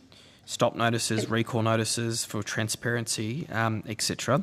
You want to be able to expand on that, why you think that's important? Yeah, look, I mean, it's a fundamental part of transparency and consumer visibility, because it's around sort of ensuring people know, consumers know, have the ability to make decisions around that at the earliest possible time. And it's setting a minimum standard, and we feel that that's a really important part of that transparency to do that. And that was a key part of our recommendation from our submission. Yeah. All right. Well, look, we'll leave it there. Thank you very much today for your time. I'm glad we managed to get you back online. And as I've mentioned earlier, we have a very tight time frame, but any answers to questions that were taken on notice, you've got till midday on Monday to come back to the Secretariat. We'll also give you an exclusive copy of the transcript to also allow you to make any corrections if there are any errors, okay? So thank you very much. Now, we're going to break for morning tea, and we'll be back here at 10. Sorry? Yes? Just after you break, this is something I want to raise with you before you disappear, that's all. Okay, well, okay. So we are going to break now, and we'll be back here at 11 o'clock.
Well, good morning again, everyone. I now would like to welcome representatives of the Australian Signals Directorate to give evidence at this public hearing today. For the Hansard record, could you all please state your full name and the capacity in which you appear before the committee? Dale Furs, Acting Director General. Stephanie Crowe, Acting Deputy Director General and Head Australian Cybersecurity Centre at ASD. Stephen McGlynn, Chief Counsel, First Assistant Director General of Legal, Compliance and Strategy. Thank you for reading that, because I cannot read your name, Clark. There's so it's a many long bloody title. titles there, mate, but good on you. I'm glad you're doing what you're doing. Now, the committee does not require you to give evidence under oath, but I should also advise you that the hearing is a legal proceeding of this Parliament and therefore has the same standing as proceedings of the respective houses. Giving false or misleading evidence is a very serious matter, as you would fully understand, and may be regarded as a contempt of the Parliament. The evidence given today will be recorded by Hansard and does attract parliamentary privilege. So due to the very short time frame that the committee has that we are working within to complete this review and provide a report to the Parliament as soon as possible, please answer all questions or provide information to the best of your ability in the evidence today. Otherwise, any answers to questions taken on notice need to be given back to the Secretariat by 12 noon on this Monday. I'd like to invite you to make a very brief opening statement. Do you have one with you today? No, thank you, Chair. That's very brief. Thank you very much. Now, on that note, I might kick off with some questions and then I'll hand the call over to the Deputy Chair. Can I just ask, considering the dynamic threat environment and the difficulties in reporting of cyber incidents, I think that you have described as in submissions and as part of this process with the package of legislation, do you think that that places a time imperative to pass this legislative package by the Parliament to make sure that we don't have a repeat of incidents that occurred in the past, and should we do have one in the future, that we can then quickly and effectively deal with such matters? Thank you. I think that from ASD's perspective, any reporting is very valuable to us, and we want to build trust with partners within the community, and we think that this piece of legislation for the Intelligence Services Act actually will promote that partnership and trust to ensure that people are reporting to us, and that will provide us timely information in order to assist the community and action it. And do you think it's also important when we inform the community, we're also educating the community? I know there's some parts in the package and not maybe relevant or directly relevant to your agency, but obviously to the department. But it's important that we educate members of the community, consumers, around the risks with some devices. From ASD's perspective, certainly, I think any information that can be within the community where users understand the technology that they're interacting with and the risks that that potentially poses, so that they know what steps they can take to help protect themselves, that is always going to be helpful for dealing or preventing cybersecurity incidents. We've heard evidence throughout the course of today and yesterday around the impact should there be an incident on small businesses. I was hoping you might be able to elaborate a bit further for the benefit of the committee. What's been your interactions when members of the business community, particularly those in small, medium-sized enterprises, are impacted by ransom threats or cybersecurity incidents? Hoping that you can maybe talk to us about what has been the current approach to date and what you think this package might actually allow your agency to be able to deal with these threats in a much more efficient and effective manner with members of the business community in mind. Thank you. I'll ask my colleague Stephanie Crowe to comment to how the limited use provisions will help businesses and ASD interact together. Thank you. Thank you. From ASD's experience, we have seen an increase, certainly, in the number of cybercrime incidents reported to ASD in the last financial year 22 to 2023, there was an increase of cybercrime incident reporting to ASD. We had 94,000 reports of cybercrime, which was around a 23% increase in the number of reports received to ASD. What the benefits of the limited use provision in the Intelligence Services Act will enable us to do is provide assurances to businesses and small, medium, all the way through to large enterprise reporting to us that any information they provide to ASD in relation to an incident will be treated purely for cybersecurity purposes, to be able to help them in the moment of an incident, help them quickly remediate and mitigate those incidents without the concern of that information being used for regulatory purposes. It does not, however, of course, prevent regulators seek that information through their own powers after the fact of an incident. Where this limited use provision really helps us is to be able to respond to those incidents really quickly, and certainly in ASD's experience, the earlier incidents reported to us, the better. One of our most important functions as a national cybersecurity organisation is to be able to provide early warning and prevention of incidents before they happen. And when industry and small businesses are able to tell us early of indications of an incident, we might be able to prevent those incidents occurring to other people. And that's a really important part of our national function to scale defence against some of the ransomware and cybercrime incidents being reported to us. Yeah, and it's a good point, because there's been obviously a number of concerns raised by witnesses, whether people that we've had here in the committee today or yesterday, or even through submissions, regarding the failure of government agencies to pass on cyber incident information. And as you know, wasting time. We want to be able to deal with these issues as quickly as possible. And the limited use provisions, the way it's been packaged up, I'm hoping will help address these issues. And it sounds like, from your perspective, from ASD's perspective, will help address these issues, not just for small businesses, but for others who might also be impacted by cybersecurity incidents. Yes, certainly, and that's definitely our experience. In terms of incidents reported to ASD, they are a combination of self-reported by industry, but also incidents that ASD has either been provided a tip-off to, or incidents that we've detected through our own capabilities and sources. What I would provide to the committee is that we are seeing a relative decline in the number of proactive incidents being reported to ASD from industry. And in a period of 3 months, from June to August in 2023, comparatively to this year, that rate of reporting decreased by 10%. And of the incidents that ASD proactively reached out to industry to notify, only 50% of those industry organisations responded to ASD.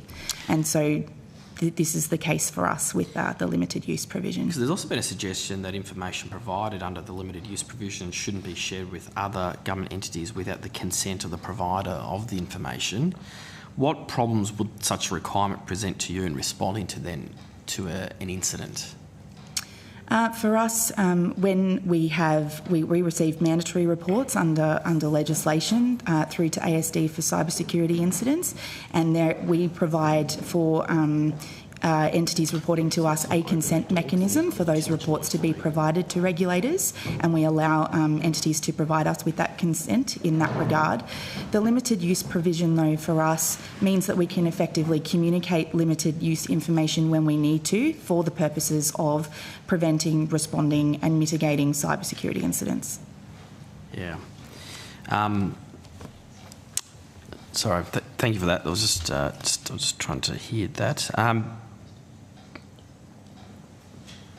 So do you think this would be practical, particularly in circumstances where then agencies are trying to assist those organisations to respond to any major incidents? And if I could also maybe go back a step too, what would this package mean in the event that what we saw with Optus or other major issues in the last 12, 18 months? How would it have helped you to be able to deal with those those incidents? Certainly. I think having a limited use provision in place would give assurance to any victim entity that we are working with to be able to share technical information as they discover it, rather than seeking to understand completeness of information or seeking advice from their legal obligations perspective before sharing with us. And I might just refer to a case study we had in 2022 when a SONS, a Systems of National Significance entity, reported a cyber incident to us, but then 2 days later reverted to not responding to ASD until they were sure of the ability for them to be able to share that information without any punitive or regulatory action to be undertaken. And 11 days is a very long time in the case of trying to prevent and respond to serious harm that might be occurring against that victim, but also other victims across Australia. And we want to be able to ensure that we are mitigating vulnerabilities across Australia and protecting others. That would, I'm assuming, would have involved some form of ransom payment asked for to resolve that issue. Did they end up having anyone ask for money, or in that scenario that you've just mentioned? In that scenario, not necessarily, and No, it can depend on what types of incidents are reported to ASD. They can be ransomware incidents, but they also can be extortion or data breach incidents, which we experience a lot of reporting on, where a cyber criminal might threaten the release of data as opposed to ransomware, which is encrypting a network. So incidents can vary in nature depending on the intent of the cyber criminal actor. No, fair enough. And look, I was hoping you might also talk to me about the consultation process. I know it's been very positive from what I think most people who have appeared before this committee, but from your perspective, how has that been able to help inform you about how you manage your own organisation? I mean, put aside the legislation, but how will it help you maybe change the way you do and how you interact with businesses and other individuals? But has it also been able to help you look at new initiatives more broadly, particularly with the cybersecurity strategy from that was released in December 2023? The consultation for this process has been quite extensive, and we've really valued the input that we've been provided throughout this time. It did commence last year in a number of workshops, and I think the legislation that you have before you is a reflection of the feedback that we heard from industry, whether around the sort of type of protections, the purposes for sharing or the permitted purposes, whether or not the limited use information could be provided under subpoena, and a range of other different feedback provided by industry, which has been now incorporated. In terms of other feedback that we've had from industry through that consultation process, maybe Ms. Crowe, you'd like to talk to that? Certainly, and I would say in terms of we have very strong partnerships with industry. Our cybersecurity partnership program at ASD enables us to engage with a number of sectors on a sectorial basis, but also individually with industry.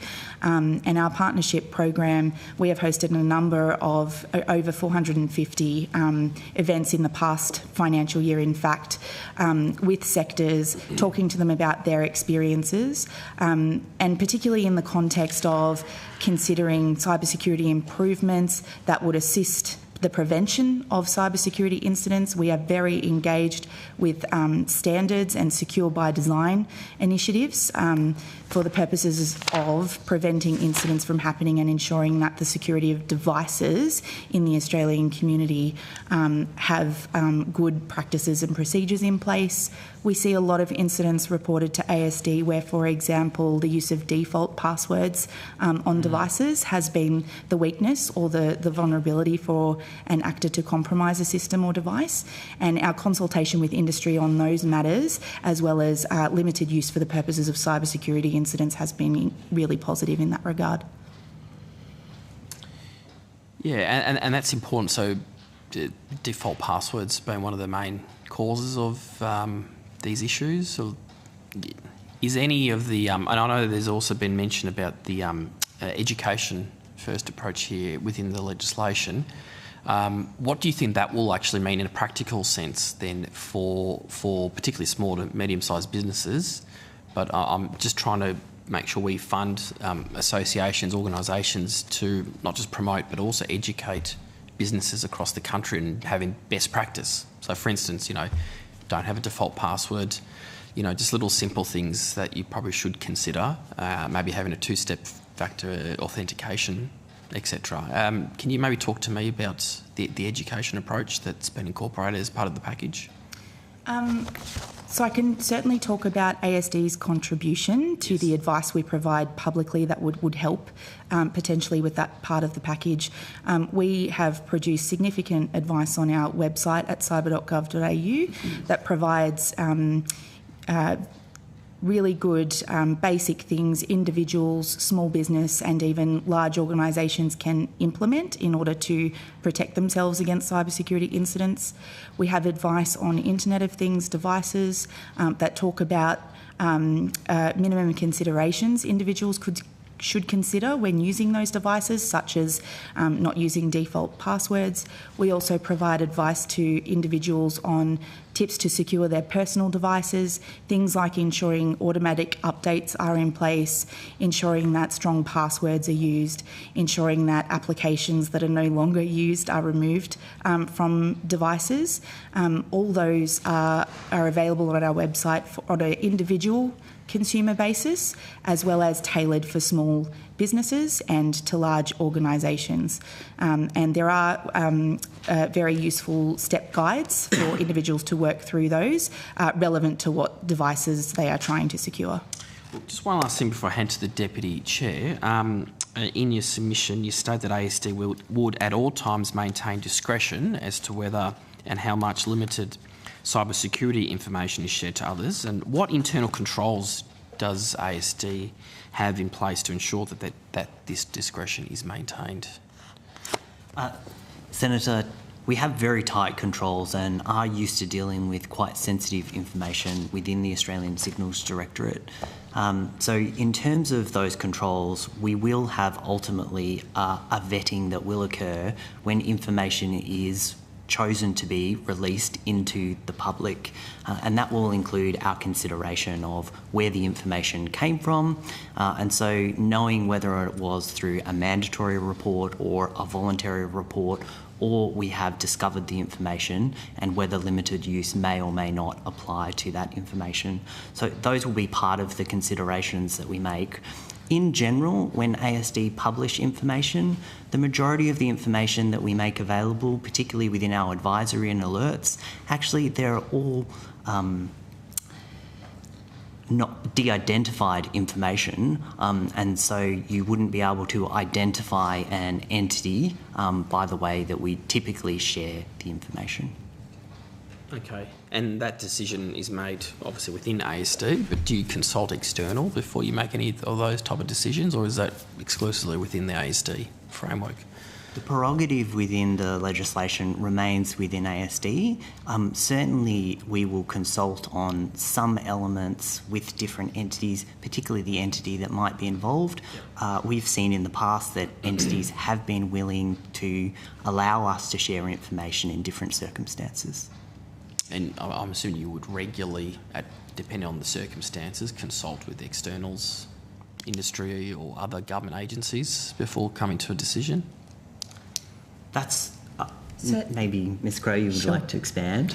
So certainly we do engage with our close cybersecurity partners. We have strong relationships with our Five Eyes partners as it relates to providing mitigations against the threat we are trying to defend against. So we will consult on the technical advice that's best practice to provide publicly, so that it is well informed and considered of the threat and best mitigations to defend. We will consult closely with industry partners who might have visibility of the same types of activities occurring against their systems, and we use that in totality and also against ASD's internal sources to make sure that we've got a full picture and awareness of the threat before providing that advice publicly. All right. Look, I'm just going to leave it there for now, and I'll hand the call over to Mr. Wallace, the Deputy Chair. Deputy Chair, you've got the call. Thanks very much, Chair, and thanks for your evidence here today.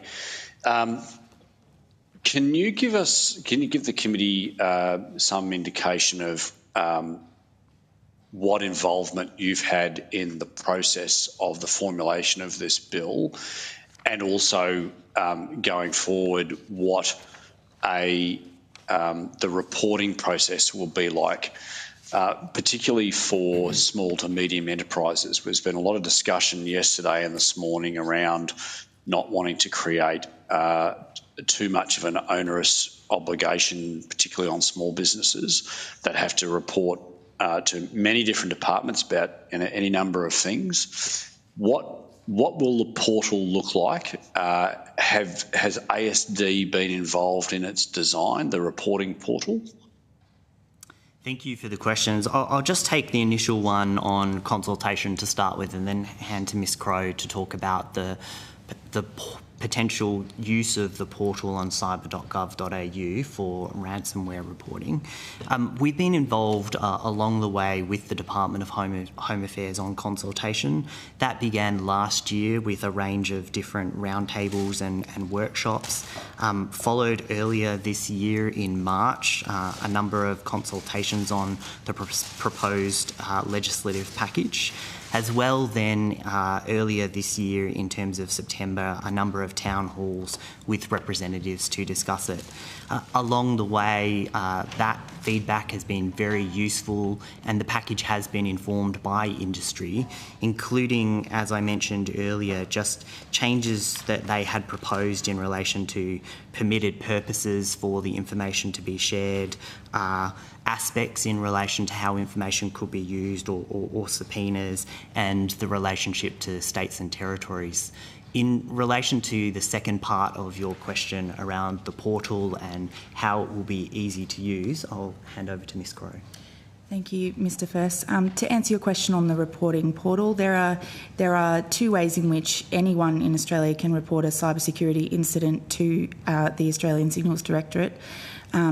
Entities can report via cyber.gov.au through a single reporting portal where entities can report a cybersecurity incident, a cybersecurity vulnerability, or a cybercrime, and that's all available on the one reporting page. There is also a link for entities to report scams to the ACCC on that single reporting tool page. The other way is to report an incident through our cybersecurity hotline, 1300 Cyber 1, where anyone, individuals all the way through to large organisations, can report a cybersecurity incident or seek advice on any cybersecurity related matter, and we do take calls from small businesses quite regularly on that hotline. The way in which entities experience reporting incidents to ASD on the website, there are the landing page directs individuals to report dependent on the type of incident they're reporting and depending on what type of entity they are. So in navigating through that, entities can select what they are reporting. There are options to select if entities are reporting mandatory obligations under the Security of Critical Infrastructure Act, and should the limited use legislation be passed by Parliament, we will be updating that portal to provide information to entities on the way in which ASD will treat information reported to ASD as limited use unless discussed with the entity and consent around that not being provided. Limited use provisions apply to ASD proposed under the legislation to protect that information unless that information is a mandatory report or made publicly available.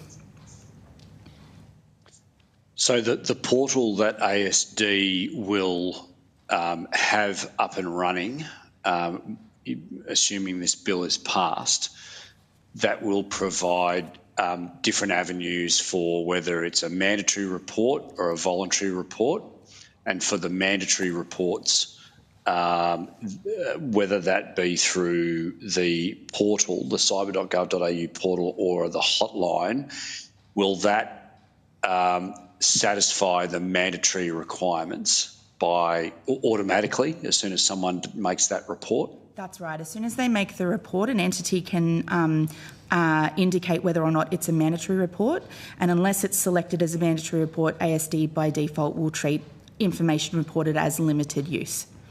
And can you explain to me how, the average punter, the builder, the steel manufacturer will know whether something is a mandatory report or whether it's not?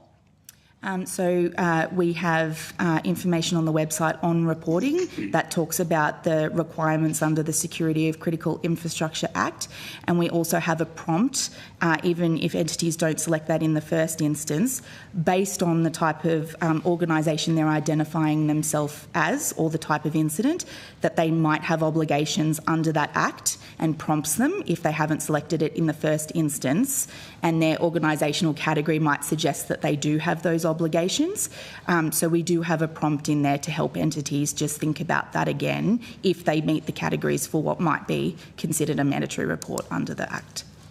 So correct me if I'm wrong, but the threshold for the mandatory reporting is the $3 million turnover, is it not? In the case of the proposed ransomware reporting legislation under the Cybersecurity Bill, the $3 million is what's articulated as the threshold in the package.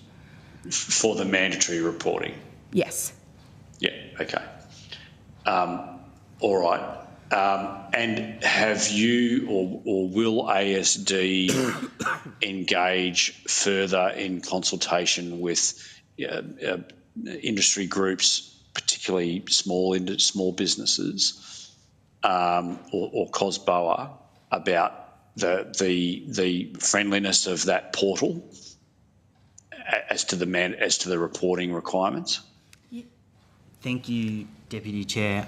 Home Affairs are leading the aspect in relation to the ransomware reporting, but we will work closely with them and we will take on any feedback that enables the reporting tool to be easily used, whether that's coming from users, small to medium businesses or industry associations.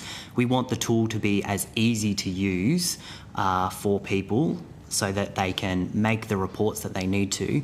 Even if they are making a mandatory report, we would still encourage anyone to always make voluntary reports to us, even if they don't need to make a mandatory report, and to make that as early as possible so that we can potentially help them as early as possible in the process.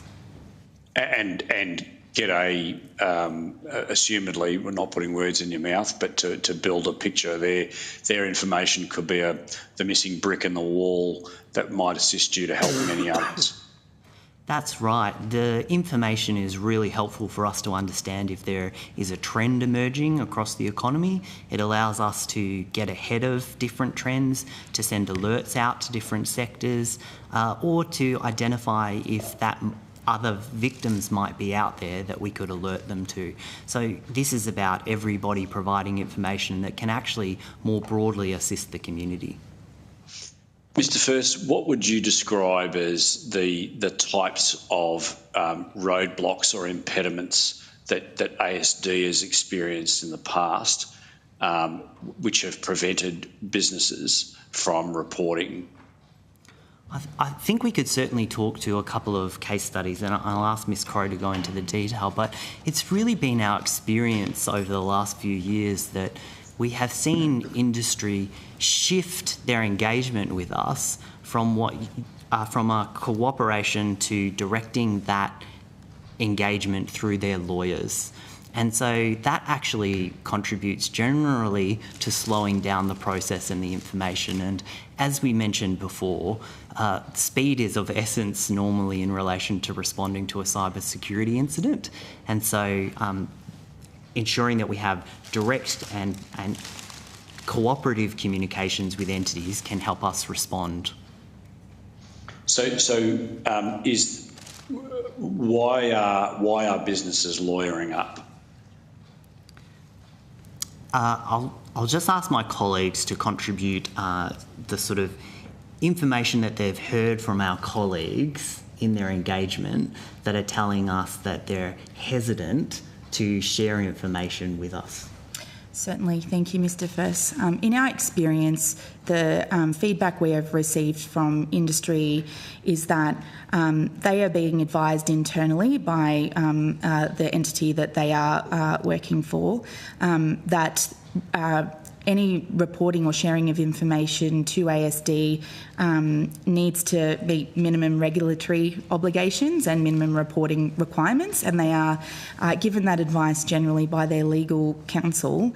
Our experience also is, and we've had a couple of instances where we've been engaging directly with entities and we've been talking to their technical teams, only to have the engagement between us and them shifted towards their general counsel office in responding to the cybersecurity incident, which does, to Mr. First's point, really slow down the process at which we can help an organisation respond to an incident but also defend other potential victims in Australia against similar attacks. So is there a bit of a trust deficit there between industry and ASD? I would comment that we have pretty good trusted relationships with technical staff within organisations who are wanting to share information with ASD and have just been advised that the organisation in totality needs to understand more before they do share that information to us. So it's a combination probably of either an organisation being wary of its regulatory and legal requirements to report to us, but there is a willingness of the technical staff involved to receive as much help as they can get from us. And the experience that we have is they want to help us, but sometimes they're unable to do so because of the requirements expected of them inside their agency from a regulatory and legal perspective. Mr. McGlynn might have something to add. Yeah, Deputy Chair. So, as a lawyer, I think I'll talk a bit of lawyer and talk into some of the General Counsel for some of the... Being a former lawyer himself? Yes. Still current, Chair. Oh, there you go. Lawyer to lawyer, there you go. I feel privileged to talk to Kin. In talking to both General Counsel for entities but also law firms that are representing some of these entities, it's less about a trust deficit and more about what happens to the information and the control that, if you like, those entities then have over that information.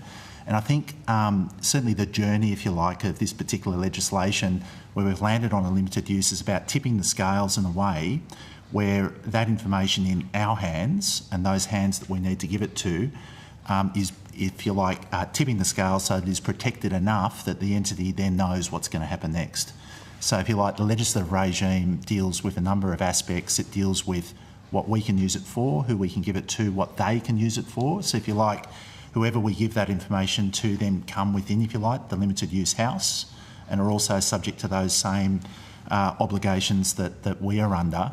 And then you'll note that from the legislation, the department in developing that legislation has tried to attach what can happen to that information through both the admissibility, or more importantly, the inadmissibility of that information in entities that get the information's hands, but also, more importantly, the compellability of ASD and the Director General of ASD once getting that limited use information.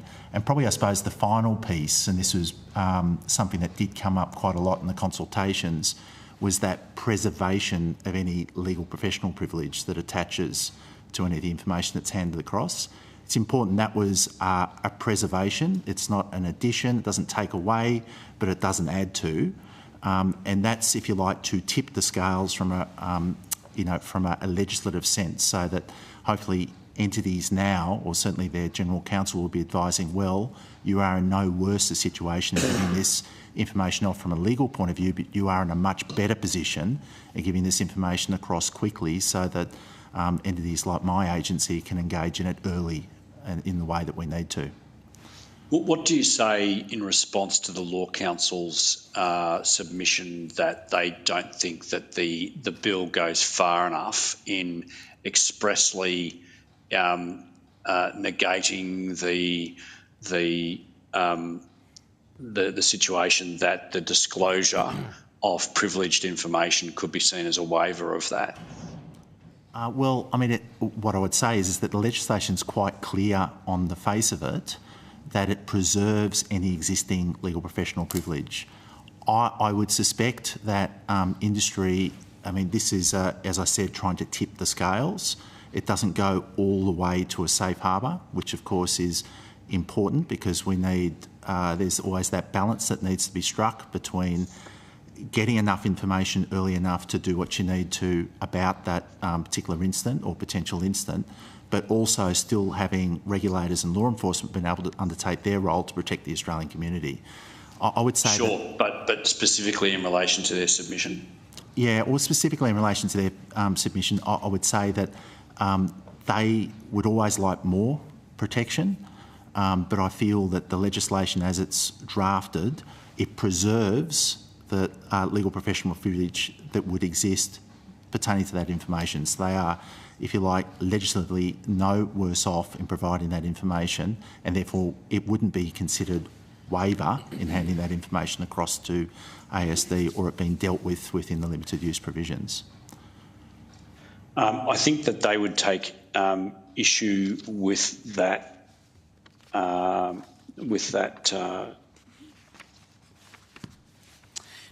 position, and I'll. They say reporting obligations contained at Section 27 of the Cybersecurity Bill require entities to provide ransomware payment reports containing certain information.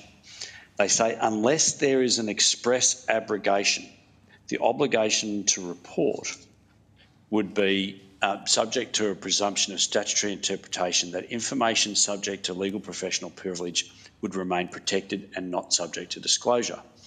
The bill also makes specific reference to legal professional privilege in relation to material provided through ransomware reporting, information voluntarily provided to the National Cybersecurity Coordinator and information provided to the CIRB. Section 31, for example, provides that the fact that a reporting business entity provided information in a ransomware payment report does not otherwise affect a claim of legal professional privilege that anyone may make in relation to that information in any proceedings under Commonwealth, state, territory law or before a tribunal. Now, they say the Law Council is concerned that there may be confusion caused to reporting business entities that the Section 27 obligation abrogates or curtails legal professional privilege, given the explanatory memorandum suggestion that information subject to legal professional privilege will still be reportable, stating that information required as outlined in subsection 27(2) may attract legal professional privilege which would otherwise be protected. They say clear guidance in the bill that Section 27 does not abrogate legal professional privilege would assist in overcoming any confusion. Yeah, Deputy Chair, sorry, I think I was talking at cross purposes in answering your question because I was answering in the context of the limited use provisions, and specifically the amendments to the Intelligence Services Act. And so if you like, the provision I was pointing to was 41BE in the bill that amends the Intelligence Services Act, and that, if you like, the preservation of the existing situation with respect to legal professional privilege. I think certainly the ransomware aspects of the cybersecurity bill, I would suggest are probably better directed towards the Department of Home Affairs. I don't want to kind of interfere on their turf. Certainly those, I'm aware of those provisions, but I'd probably, with all due respect, just refer that to the Home Affairs, who I know will be appearing next in these proceedings. Yeah, no worries. All right. I think that's all I've got, Chair. All right, excellent. I know I can see Senator Patterson who's online. Are you there, Senator Patterson? I am, thank you, Chair, but I came halfway through Mr Wallace's question and I wouldn't want to inadvertently repeat anything he's asked, so I'm okay for now, thank you. So just to be clear, you've got no further questions for ASD? Not for the moment, thank you. Did you have any questions, Chair? I think I'm done, and I think Mr Wallace might be done. So if that's the case, we might release ASD and then call the department. But can I, if that's all right with everyone, can I thank the Australian Signals Directorate for your evidence today.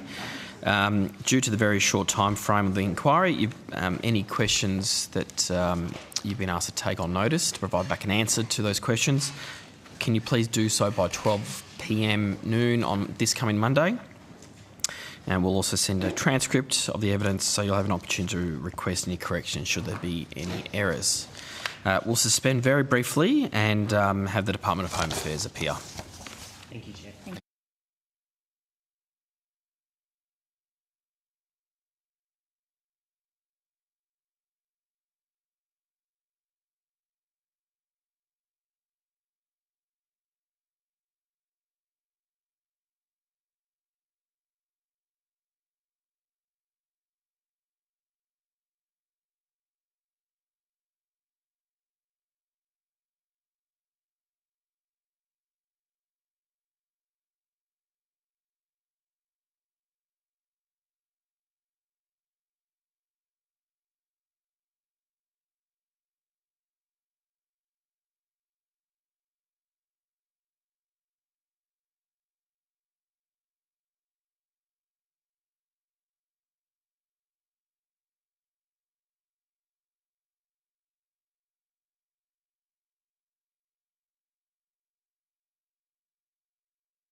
I now welcome officials of the Department of Home Affairs to give evidence at this public hearing today.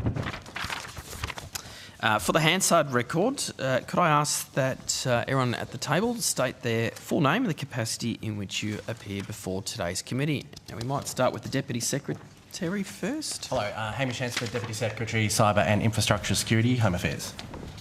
Lieutenant General Michelle McGuinness, National Cyber Security Coordinator. Peter Anstey, First Assistant Secretary, Cyber and Technology Security Policy Division. Ashley Bell, Assistant Secretary, Cyber Policy and Programs Branch. Jessica Robinson, Director, Cyber Legislative Reforms. Sally Pfeiffer, First Assistant Secretary for Critical Infrastructure Partnerships and Policy.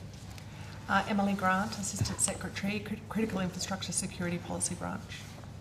Shilpa Mania, Director, Critical Infrastructure Strategic Policy. Okay. Now, although the committee does not require you to give evidence under oath, I would advise that, as you be aware, these hearings are a legal proceeding of the Parliament and therefore have the same standing as proceedings of their respective houses. Given false or misleading evidence is a very serious matter, may be regarded as contempt of the Parliament. The evidence given today will be recorded by Hansard and attracts parliamentary privilege. And due to the very short time frame that the committee is working within, please answer all questions or provide information to the best of your ability in evidence today, as further written answers will have to be provided by 12 noon on this coming Monday. Now, do you have an opening statement, Mr. Hansford? Chair, just two introductory points. We've got a number of people here from the department to try and make sure that we take as little information on notice as possible to assist the committee. And second, given the evidence yesterday, I think we should wish you a happy birthday.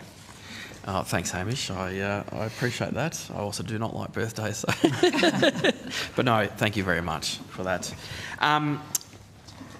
Well, I might kick off with some questions. And before I hand over then to Senator Patterson, who I understand will be asking then some questions for the opposition. But on the ransomware reporting obligation, there's been some, I guess, different views on that have been expressed to the committee about whether a $3 million threshold is appropriate or not. And you may, you would have seen from yesterday and even this morning's discussions and evidence presented to the committee on that point. Many witnesses have agreed. Others have said that it should be higher or lower or a sliding scale depending on the context of the situation. But what's the department's, I guess, view? Why do you think that it would be appropriate to start with a certain figure? And maybe if you're able to provide some clarity, is it the $3 million figure what the department is thinking of in light of, I think there was some mention that when the strategy came out, I think the $10 million figure was also mentioned. So hopefully you can enlighten me and the committee about where you think the appropriateness is of that threshold. Certainly, Chair, thanks so much. So I think the first point is that we have been consulting on policy questions since at least 27 February 2023, posing a number of questions throughout that consultation. We did hear people say $10 million. We did hear people talk about a $0 threshold. In order to align with the current Privacy Act settings, the government's intention is to use $3 million as a starting proposition for consultation and co-design with industry on the subordinate rule. I think it's important to look at the policy rationale for the ransomware payment reporting, which is we have an environment where at least 1 in every 6 minutes there's a cyber incident reported, where people are forced to pay a ransom to unlock data or to remediate their business in some way. The payments are going to fund criminals who just get much more sophisticated through the funds that are provided to them. It is a black market, and there is an environment that we've heard from industry in particular to say that it's a black market and that people are not willing to stand up and say that we've paid a ransom. And while the government doesn't condone the payment of ransom, we want to try and bring the whole payment out of the dark and say, here's the quantum of payments in the Australian economy so that we can try and help people not pay criminals, and so that we can actually understand how we can prevent people from suffering a ransomware attack or an extortionate attempt in the first place. And so that's why the proposal is very tight in terms of the obligation on the payment only. We had considered other options, but it is very targeted, very measured, and for people to report the payment in the terms in Section 27 is a very minimal regulatory obligation and impost comparative to other jurisdictions across the world. And other jurisdictions around the world, what are we sort of comparing ourselves to? The US, UK, Canada, Japan? I don't know. Like, do you may enlighten me about what other jurisdictions we sort of try and compare ourselves to? Sure. So a number of jurisdictions require reporting of cyber incidents. It ranges from the least amount of time for some industry participants. I think in India is 2 hours reporting. I think Singapore has 6 hours reporting. The US, UK, European Union all have different regimes. What we're really trying to flesh out here is to dig beneath the generic cybersecurity incident we have applied across the economy to critical infrastructure, either a significant or a incident impacting the infrastructure operator. This is very targeted, which is why it has broader application potentially to businesses with a revenue threshold above $3 million to really get a sense about the quantum of payments. Because if we don't know the quantum and how it's happening and the circumstances in which it's occurring, how do we better prevent it is really the question the government's trying to resolve here. Okay. And I'm assuming the $3 million figure is because we're trying to align it with the Privacy Act? That's one of the drivers. The other key driver is to really get a sense about how do we capture the most amount of people who are paying ransoms in the economy to get that insight, but it is to align with the Privacy Act, but also a proportional response to those size of businesses. If I could add, Mr Hansford, the overwhelming number of submissions supported that as the sort of balanced figure for reporting. Obviously, there will always be arguments for a higher threshold or a lower threshold. I think a key point to point out as well is that the mandatory reporting will only apply if you are the victim of a ransomware incident and you pay a ransom. So under the $3 million threshold, that applies to approximately 6.5% of Australian businesses, so overall not a huge number, and then it will be a very small subsection of those businesses that are actually victims of a ransom incident and end up paying. So in terms of regulatory obligation, ultimately we will likely be talking about a very small number of businesses. Okay. Some witnesses have also expressed some concern that the ransomware reporting obligation may overlap with the reporting obligations for cyber incidents under SOCI. And do you think that there may be duplication there? And if so, could this be easily addressed via any amendments? Certainly, I've heard that concern, and I think the two regimes are trying to do two different things. As I outlined, this is a very specific payment-related proposal on reporting, and it's really targeted as opposed to the cyber incidents that are materially impacting the functioning of infrastructure. So I think that they do two different things, and to Mr Anstey's point, this is a very specific circumstance where someone has paid a ransom or an extortion request. And so to your question about whether or not there could be a way in which we could make the reporting much more seamless, that might be an area that the committee may wish to explore. But Ms Mania, Ms Grant, anything you want to add? Ms Pfeiffer? Thank you. Just be clear, so the SOCI entities would have to report twice, is that correct? So there's two reportings. One is if there's a cyber incident that has a relevant or significant impact on the functioning of infrastructure. And so that's the mandatory reporting for critical infrastructure.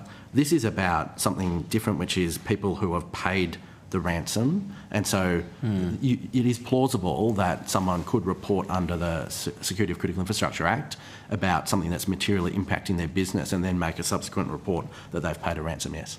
Chair, it may also be worth making the point the previous testimony from the Australian Signals Directorate referred to the single reporting portal that lives on cyber.gov.au. Under that portal, as ASD described, you type in the nature of your organisation and the nature of the incident that you have been victim to, and then the portal presents all your reporting obligations across government and relevant regulators and links to those. Our expectation is, subject to the passage of this legislation, I think there's a likely chance that we use that portal as the interface to incorporate the ransomware reporting also. And look, I asked because we had COSBOA yesterday, and I'm just trying to look from a small business perspective. Like, fair to say, if something happens, they want to report it. You report it once. Like, you report a crime to the police. You don't report to the police, to different units within Victoria Police or Federal Police. You want to be able to report it once to cybersecurity team, and that's it. And what happens at the back end, I think the small business probably will see it not as relevant as we would, for instance, and particularly your team. So I just asked that in that context to make sure how we can streamline these processes as better and much more efficiently, so that small businesses, particularly small businesses, can report it once somewhere and not have to understand all these pieces of legislation. And I think in that and I appreciate your answer about the portal sort of helping them do that. Maybe to tease that out, I think it's sort of important to understand as well that necessarily a small business won't be classified as critical infrastructure of the type I think COSBOA are concerned about. So it's unlikely that they'll rub up against the SOCI legislation. But even if it's not a small business, just any business, any entity, like, I think it's important that there be a one-stop shop that you report to, and everything else behind just happens, right? Like, everyone gets notified. So I can add to that. I think as part of the government's cybersecurity strategy, one of the initiatives is to look through the existing reporting portals and develop and look at options to streamline and make that easier for businesses, consistent with a number of our other initiatives under the strategy looking at uplifting resilience for small businesses in particular. So those are elements that we are exploring currently, and obviously working across government, not just necessarily in the context. So the only other point I'd make is the reporting timing is probably different to Mr. Hansford's point before. The critical cyber incident that would need to be reported may occur at one point, but the payment for this ransom may be a completely other different point. So where we can streamline and make reporting easier, we can, but where the incidence of that reporting obligation occurs could change depending on the scenario. Yeah, and I just used that example earlier. It shouldn't matter whether you're a small business or a large corporate or just individual or a not-for-profit organisation. If there's an issue, you should be able to report it once to someone and be this portal, and then whatever happens at that back end happens. And then obviously there'll be liaison with that entity. Could I also ask, we've had some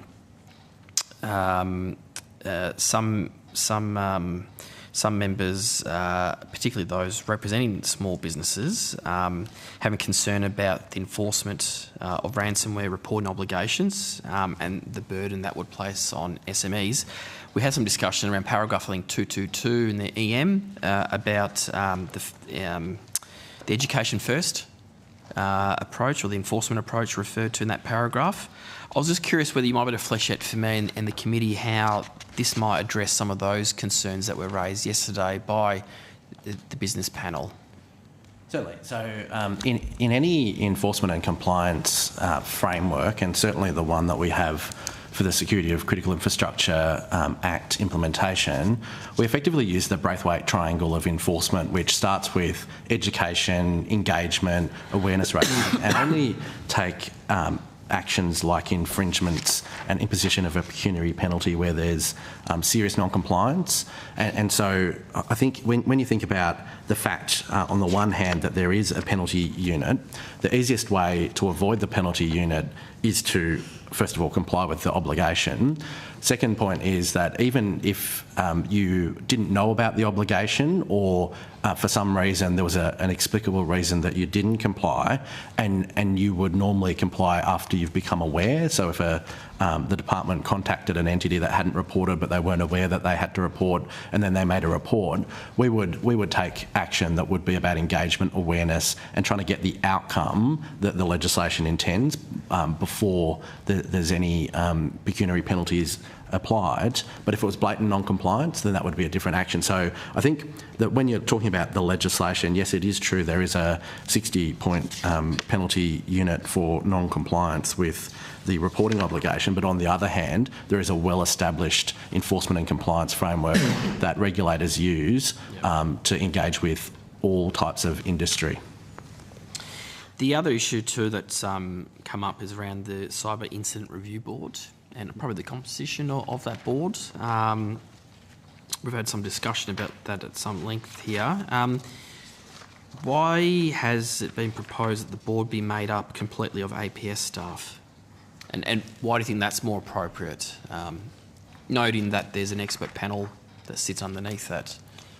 Yeah, so we, Chair, learned very much from the Cyber Safety Review Board of the United States that has the composition of both industry and government members. What we're trying to do here is constitute a board that may involve independent experts that become APS members to attract the full kind of immunities and liabilities that would attract to an individual as part of a board. So effectively saying this is your job as a member of the board, either chair or a constituent part. And then the kind of key lesson that we learned out of the American experience is, given industry in some areas would be conflicted on different inquiries, actually the better approach is to have an ability to surge on a particular inquiry where there are people who are not conflicted or have conflict of arrangements in place, so that there's maximum flexibility and actually much fairer for industry to be able to surge in and out of different inquiries. And the most recent inquiry undertaken by the Cyber Safety Board was into Microsoft, and so you'd put arrangements around any inquiry that went to that particular issue to try and avoid anyone who is a customer of or has a conflict with Microsoft.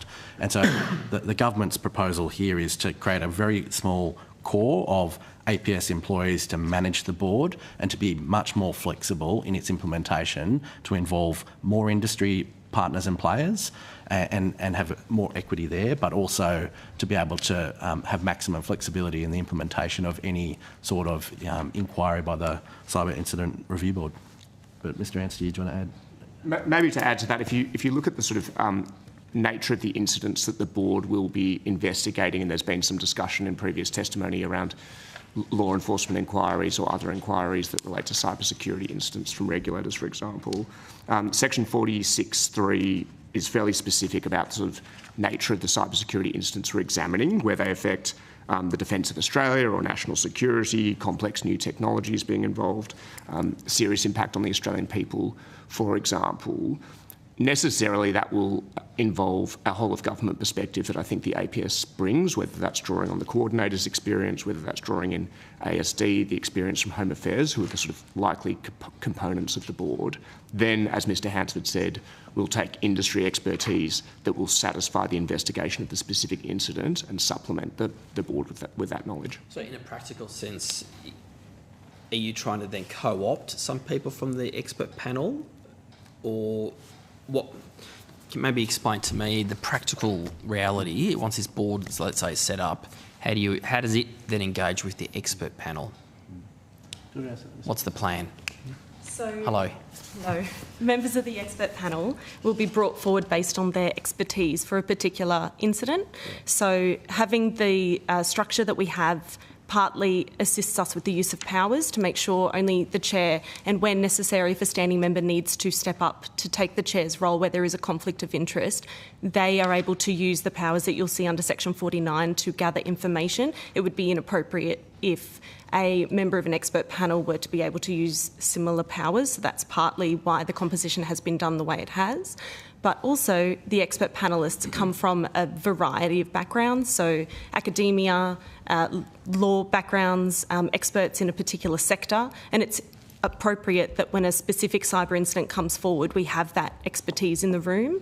So depending on the circumstances of the incident, specific people from the expert panel will be brought forward based on those qualifications. So that would be a decision of the board or the chair? Collectively, board and chair. And in terms of setting the terms of reference, We've had obviously some debate here and discussions around whether the minister should be able to sign off on that or the board. What's your view? I guess some believe there should be some independence between government and the board, or the minister and the board. Well, the government's view is that the democratically elected government has executive power and looks at the national interest and has a legitimate equity and right to arbitrate what a terms of reference for a board would look like for an inquiry, and to do that in a fair and impartial manner. Would the minister consult with someone before sign off on that, or would the practice be to consult the chair of the board? Yeah, I think it's usual for, prior to taking decisions and any advice to ministers, normally comes with broad consultation and to work out what has happened in the economy, what's the public interest about what we would want to know, and what are the lessons learned. And it's actually a different frame from something that a regulator would undertake to see whether or not an industry participant or player of some sort of event in the economy has happened and that someone's breached a regulatory obligation. This is getting to almost akin to the transport safety approach, to say what's happened in the economy and what can we learn from it. And a government would look at that and look at the public interest as opposed to taking a regulatory decision. And I think if you take that frame for the entire board, then the consultation on the terms of reference then follows. Would something like a requirement in the bill that it requires the minister to consult before signing off on the terms might actually address some of the concerns that have been raised by industry? So, I mean, it may, but the other thing that we're consulting on at the moment through the Parliament is the broad nature of the role of the board and its constitution and what it can look at in the first place. I think if you think about then the terms of reference that flow, they are a guide to what the board can investigate. There is then broad consultation again on the inputs to any sort of board inquiry. But if the committee was minded, that's something that could be put in legislation. It's just not at the moment. It's worth noting as well that the bill is explicit that the findings of the board can't apportion blame. So, given that the TORs will be approved by the minister under the current drafting at least, it's difficult to see how it could sort of be... you'd want to tease out the concerns of industry as to where their concerns are in terms of the apportionment of blame or other issues to that effect. I'm assuming if a minister would sign off, there'd be a brief coming from the department on this. Would you then ordinarily consult with the industry? I think it would be a matter for the chair of the board to work out how they want to administer the board, how they consult. In some cases, it may be self-evident what might be in the public interest, and to say what happened in this scenario and what can we learn from it. And in that scenario, that's a pretty straightforward term of reference. But it might be that there's a whole lot of information already in the press, for example, that you're like, actually on balance, here's what the public are saying or industry are saying, and then the reference could be made in that line, the terms of reference could be made in that line. But, Coordinator? Chair, if I could add, during the course of supporting, managing, responding to an incident, we pulled together both government and industry coordination meetings, and through the course of those meetings, those issues and reflections on that should be presented or understood as lessons learned are frequently captured. So there's deep engagement, and certainly, notwithstanding the SERB has not been legislated, lessons learnt that have been done to date have included inputs and consultation, and we do a lot of deep learning by working with industry. And in terms of your role, though, with this setup, do you envisage that you'd be on the board? Is that what the idea would be, or would that the board consult you as a coordinator for national cyber security? Yeah, Chair, this has been discussed throughout the last year. I think at this stage the recommendation will be that I would not be on the board, given that I will have the limited use obligations. Yeah. But I certainly would be someone that the board would seek inputs from. So like the expert panel? Or would you be on that panel? Is that exclusively for industry? It's designed, I understand, exclusively for industry, and I'd refer to the... What about members of the academia? And academia, research, peak bodies, stakeholders. Cool. But I would certainly be asked, I would expect, by the chair and the standing members or the board members to provide inputs. One addition as well, Chair, is in relation to the terms of reference and consultation. Under the rules, which it's our intention to consult on cybersecurity rules following potential passage of the bill, the terms of reference and the details for that will be outlined under the rules, and it is our intention that consultation across government and, where appropriate, other mechanisms will be used depending on the details of the cybersecurity incident. As you know, every incident is different, so it's appropriate that those protections are put in place. And that's outlined in section 46(5), letter C. And just while we're on the theme of consultation, the membership of the board, I know the department's got a view, but you would have heard from industry. Has that been set in stone yet? Or is that still for ongoing discussion once the legislation? No, that's for ongoing discussion and collaboration post the consideration by the Parliament. In the same way, the threshold figure, I'm assuming, is still for ongoing discussion. It's not strictly in the package. That's correct. Yeah, that's correct. That's right. Yeah. Okay, cool. Just a few more questions before I hand over to Senator Patterson. The other thing I wanted to ask you too was with respect to the proposed direct giving power. Is it the case that this power already exists and these changes really just change the way that it's executed? Sorry, which power? The direct, what was my note? So the direct direction giving powers, sorry. I scribbled some direction giving powers. The direction powers. So you're talking about the consequence management direction under the Security of Critical Infrastructure Act? Yeah. Yes. Okay. So I scribble them here. I'm just trying to find my notes. But the direction given powers. So Part 3A of the Security of Critical Infrastructure Act is really there as a last resort power, and there are three powers contained within the existing Part 3A of the Security of Critical Infrastructure Act, really designed around a cyber incident to say, can we gather information about the incident by compulsion, but actually normally by consultation, and then two powers to be able to respond, to direct a response in the case of a ministerial direction, or in the event of a particularly significant incident where there required an intervention to get an infrastructure asset back up online and running, there is an intervention power that would allow the intervention into an asset to repair a cybersecurity incident on approval of the Prime Minister, the Minister for Defence and the Minister for Home Affairs. What the proposition is in the new power is that it's not just cyber incidents that happen across the economy. There are a range of different incidents that we both envisage in the future where there may well need a last resort power. And so the government has carved out the intervention power and said that's appropriate for a cyber incident, but has put on the table for consideration by the Parliament a new consequence management power, which would allow a response to a significant incident that would be able to respond as a last resort power if needed. And probably the most important point is that those powers have never been used since the passage through the Parliament in December of 2021. And they are there in case something happens and in case there needs to be a response in a certain way broader than a cyber incident. So you just envisage this much more efficient way of dealing with the situation? Well, I think the fact is that Australia has not suffered a really catastrophic cyber incident, let alone a large-scale catastrophic impact. We face significant impacts to our critical infrastructure, but we do envisage a scenario where there might well be, including a friendly way to issue a direction where an entity is unwilling or unable to respond effectively to what would be a significant issue happening in the Australian economy. And so I think if you sit back and look at the policy rationale, we could say that nothing will ever happen and that everything will work.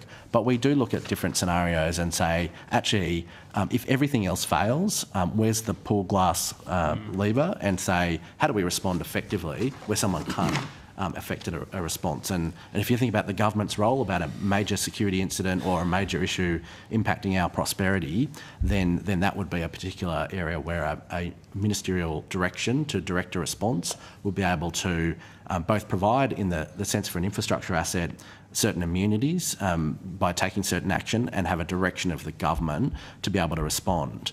And we've heard the critique about the power from some of the submissions and some press, but I think the important thing is, as I said, it hasn't been used, and there are a range of different safeguards even before you contemplate its use.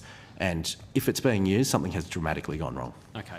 And just lastly, I mean, in terms of how does the department identify what is seriously deficient? In light of, I think, the SOCI amendments requiring organisations to uplift these sufficiently deficient risk management programs. Yeah. So the Parliament passed the obligation for a risk management program for certain classes of critical infrastructure, or for infrastructure generally, and then the rule applies it to certain classes of infrastructure. And the obligation we designed to really put the onus on industry to have a risk management program, to keep it up to date, to identify things that are going wrong in the business, and then for a board or governing authority to make an annual report to the department on effectively whether or not they're complying with those obligations. The critique that we had from some individuals was that it potentially, if boards and governing authorities do not take the obligation seriously, that it was a paper tiger in some people's view, and that there was no ability for the department to remedy a risk management program if there was a serious deficiency in an infrastructure asset. And so that's why the power is being sought to really have that lever if there was egregious and significant non-compliance, where there was a particular risk management program that was so deficient it was actually potentially causing harm to the Australian economy or our security. And so that's the context for the power and the policy rationale. The implementation then is really determining and really working with entities to say this is seriously deficient and it's actually causing harm to our economy. That's the whole rationale, but I wonder if Ms Mannier or Ms Grant... Just before you do that, sorry, I know earlier you mentioned about safeguards as well. Mm-hmm. Could you also just talk to me about what those safeguards are? What do they look like? And then I'll be handing the call over. Certainly. So I don't know if you want to add anything. Are you asking for the safeguards for the consequence management power? Yeah. Yeah, sure. So there's a number of different safeguards in place even before the minister can make the direction. So the minister has to be satisfied that an event is occurring, an incident is occurring or has occurred on the critical infrastructure asset, that it is having a relevant impact on that asset, and that there is a material risk that the incident will prejudice Australia's social, economic, defence or national security. The alternative to that is if there's a national emergency declaration that has been made. And we also need to be satisfied that there's no other regulatory system available or lever in any state, territory or Commonwealth legislation. When the minister's satisfied that those things have been addressed, we have to also be assured that the entity is unwilling or unable to undertake steps to protect or to respond to the incident. The direction is necessary to respond to the incident, it's proportionate, and that compliance with the direction is technically feasible. And then the minister must also have regard to the impact on the direction of the activities, on the functioning of the asset and the consequences of complying with that direction. And at that stage, the minister can also consult with the relevant entity in relation to the impact that may have. Okay, all right. Now, and you mentioned the safeguards, did you, before? So that's on the consequence management direction. And then on the serious deficiency. Yeah. You want to add to that, Ms. So, or Ms. Grant? In relation to the serious deficiency, that it's defined within the Act as to what a serious deficiency is, and we are only looking at those situations where people are being egregiously non-compliant with their risk management program or don't have one in place at all.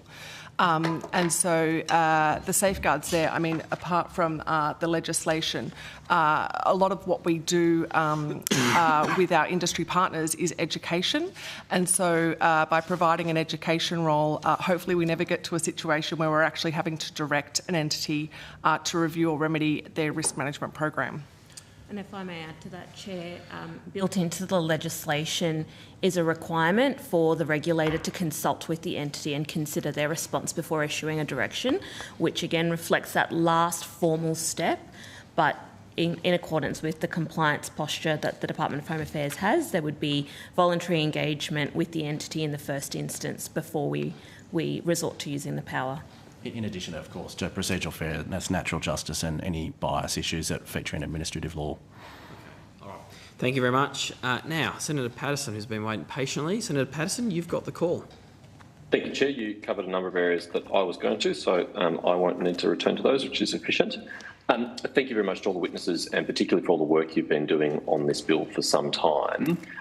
Given how much time you have been spending on preparing this bill and drafting and consulting, why is it that the Parliamentary Joint Committee on Intelligence and Security is being asked to turn it around on such a quick timeline? I note that your submission was late, ASD's submissions was late, most of the stakeholders' submissions had to be accepted late and many of them complained about the very short turnaround time.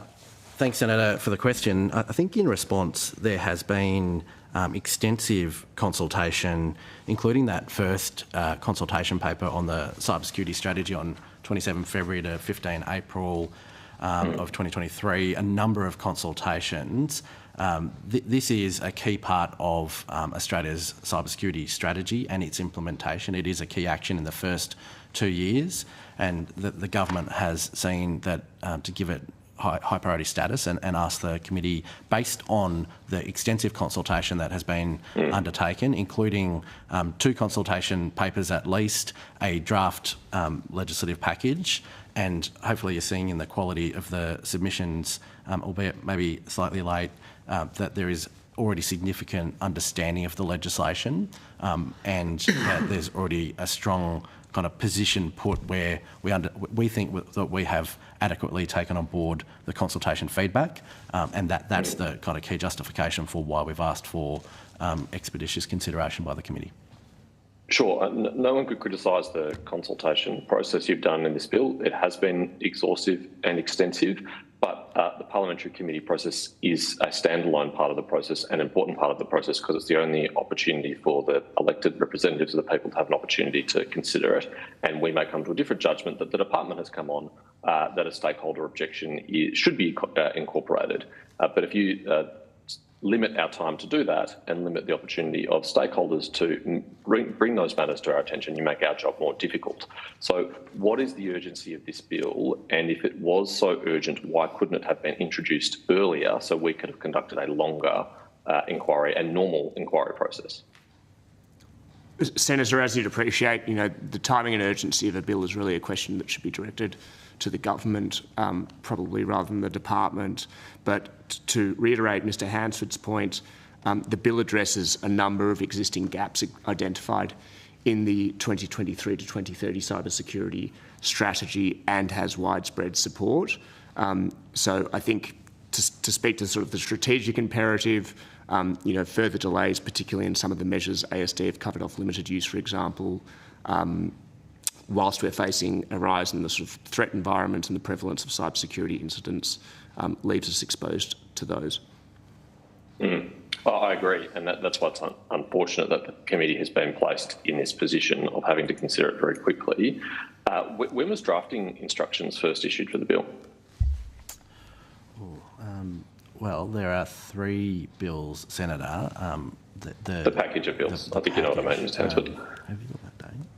The collective package have different dates. You can speak to the cybersecurity bill. So the instructions for the cybersecurity bill commenced in April, but we were allocated a drafter. Obviously, these are processes that occur across government. It's not subject to the Department of Home Affairs to determine when we're given a drafter, but that occurred in July, and drafting commenced immediately on a bill so that we could commence consultation with industry again on the measures to be incorporated. Okay, that was the cyber bill. What about the ISA amendments? Same date for the ISA amendments. And the SOCI amendments? The SOCI amendments... It's probably the second quarter of this year, but we'd have to take the specific date on notice. Okay. All right, look, I think I made my point in relation to that. Mr Hansford, if you were to list the provisions of the package of bills in order of importance or urgency in descending order, where would you start and where would you finish? Well, Senator, the government's put a package of reforms together as a package for a reason, and the priority that's been afforded to it is as a package. Indeed, but I mean, Mr Anstie was saying before that we couldn't possibly rise to Parliament before Christmas without having dealt with this. We would need to have these powers in place. Which are the ones that are critical? Not all of them presumably need to be in operation urgently. Which are the ones that are most urgent? Senator, some of the implementation timelines, I sort of maybe speak to the point you're trying to make. So, for example, limited use will come into effect the day after royal assent. The Cyber Incident Review Board will come into effect 6 months after royal assent, giving the Parliament time to determine the rules that should inform that package. And then the IoT measures and ransomware measures, of course this is under the Cybersecurity Bill, will come into effect 12 months after... Ransomware 6. Oh, sorry, ransomware is 6 and then IoT is 12 months after royal assent. So in terms of implementation, there is some staggering.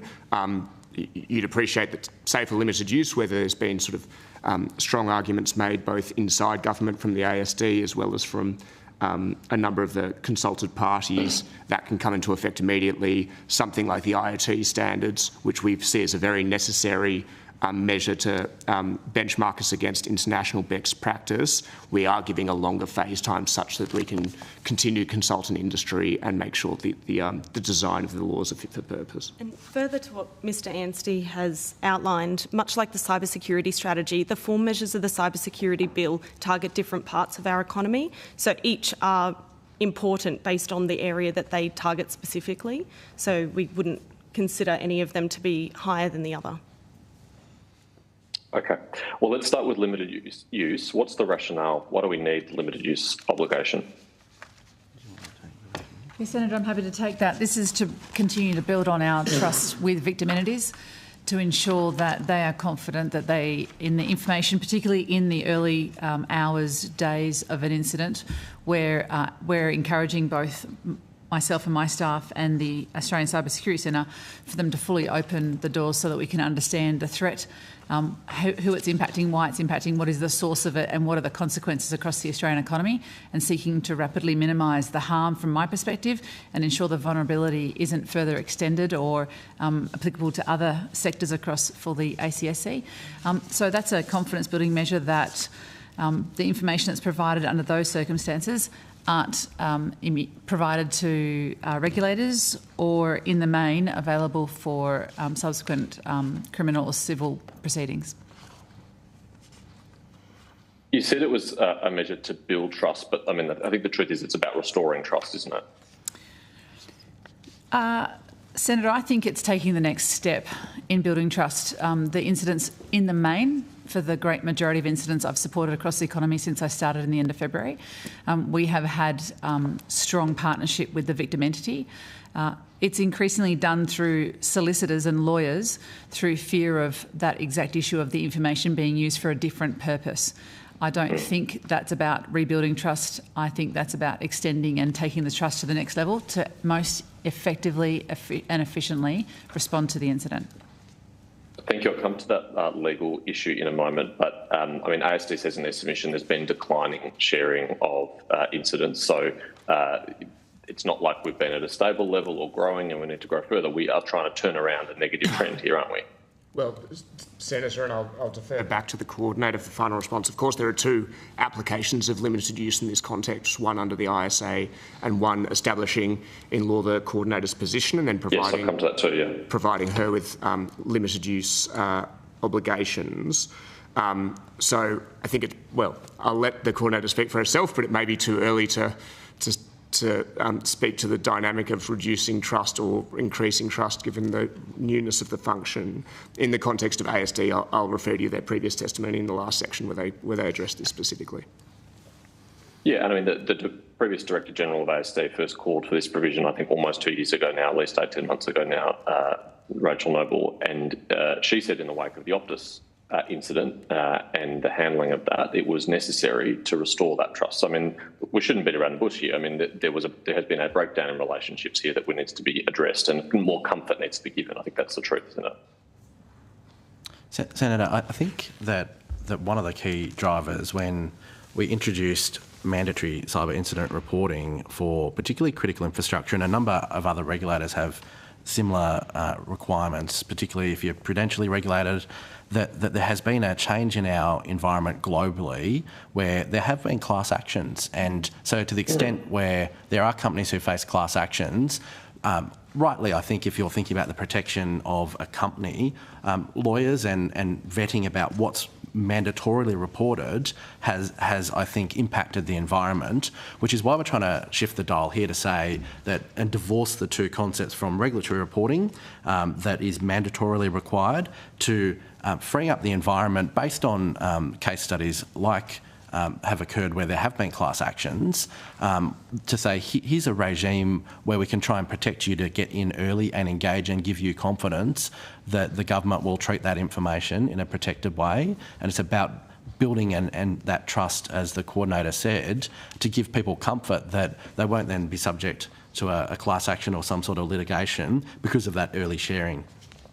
Right, well, let's go back to this issue of just how robust the limited sharing power is. Lieutenant General, you said earlier, in the main, as a caveat to whether or not you would have to protect the information that you're given or ASD is given in the event of a crisis. I think that highlights the potential problem here. It's been raised by Leslie Seebeck this week in the AFR and by the Law Council and others, that there are scenarios, and probably for a director of a company, pretty troubling, legally threatening scenarios where this power does not prevent you from sharing that information and does expose them to risk. Senator, I think we don't say that this is the complete 100% bulletproof solution. What we're trying to do is, and we've heard it directly from legal firms and from incident responders, to say the decision for a company to share information early is based on risk. And so what we're trying to do is remove and build the risk mitigants for a company to say, yep, this is one additional layer that we will take into account to inform a decision to engage in a complete way with the government early. And so that's why we've designed the regime in this way, and it is a balance always between a complete safe harbour provision where no action can be taken versus this proposal, which is proportionate and targeted to try and, as the coordinator said, try and build that trust to collaborate early.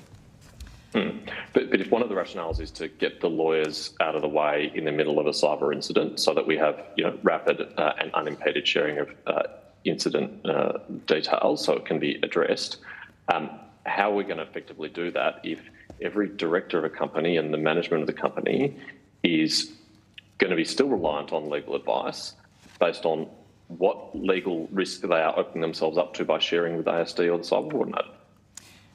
Senator, sorry, Ms Robinson.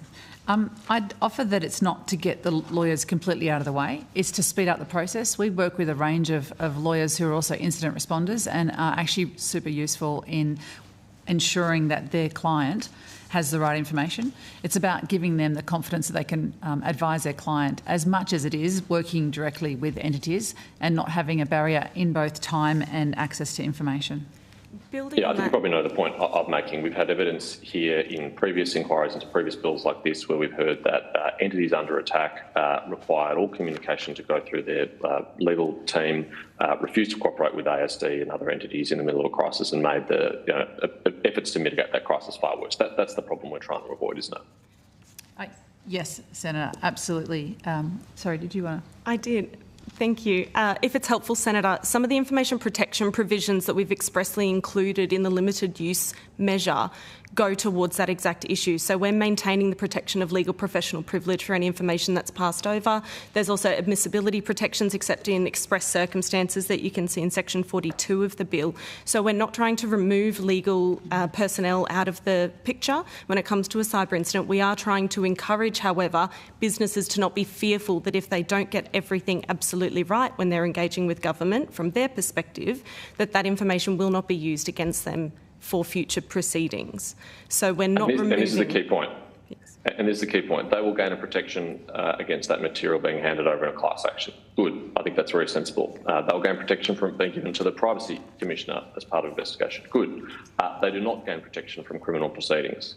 And if you're a director of a company or a management of a company, personally, you're probably going to be much more worried about going to jail than you are a class action. And so why won't this still be an impediment to the sharing of information in the event of a crisis if the threat of this information being passed over for criminal investigation still hangs?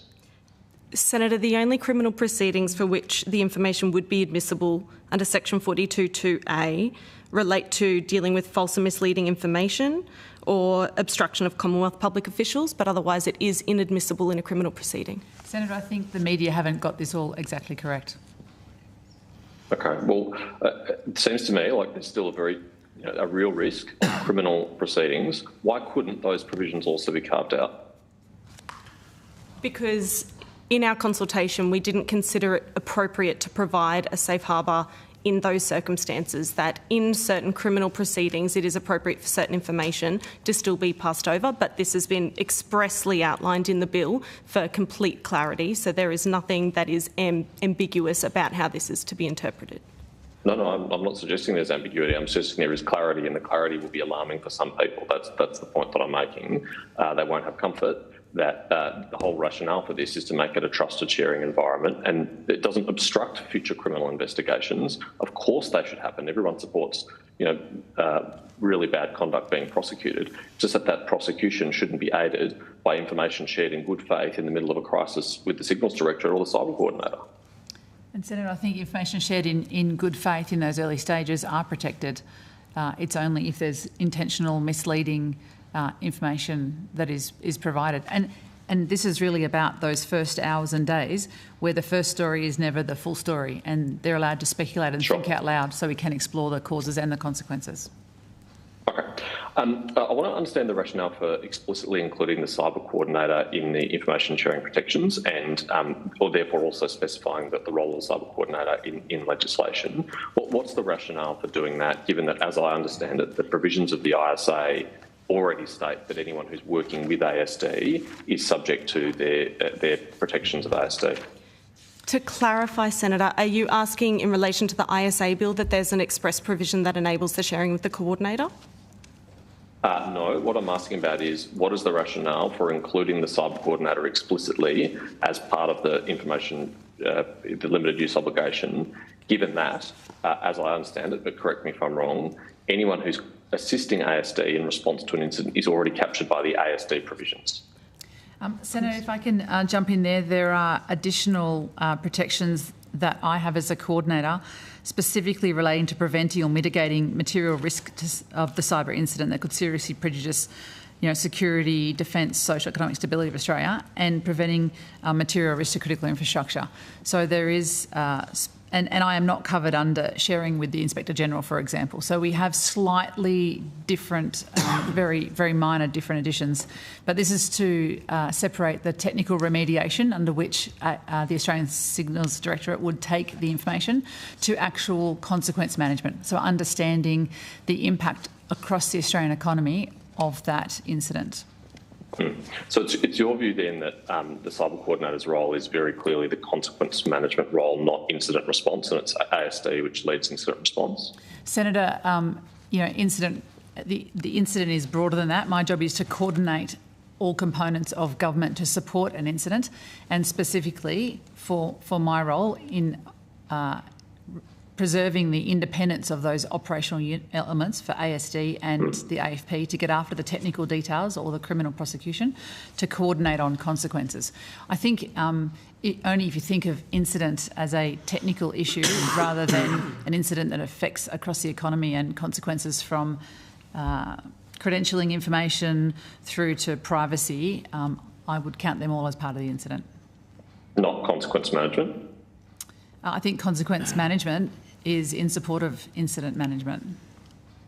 Okay, all right. I appreciate it's a fine distinction in the middle of a crisis, so I understand. One of the things I want to clarify, though, is that, as I understand it, unless the legislation changes this, the Cyber Coordinator is a substantive member of the Department of Home Affairs. And within the Department of Home Affairs, you have the head of the Cyber Infrastructure Security Centre, you have the secretary, who are both responsible for running the department and who the cyber coordinator is answerable to, but are also regulators.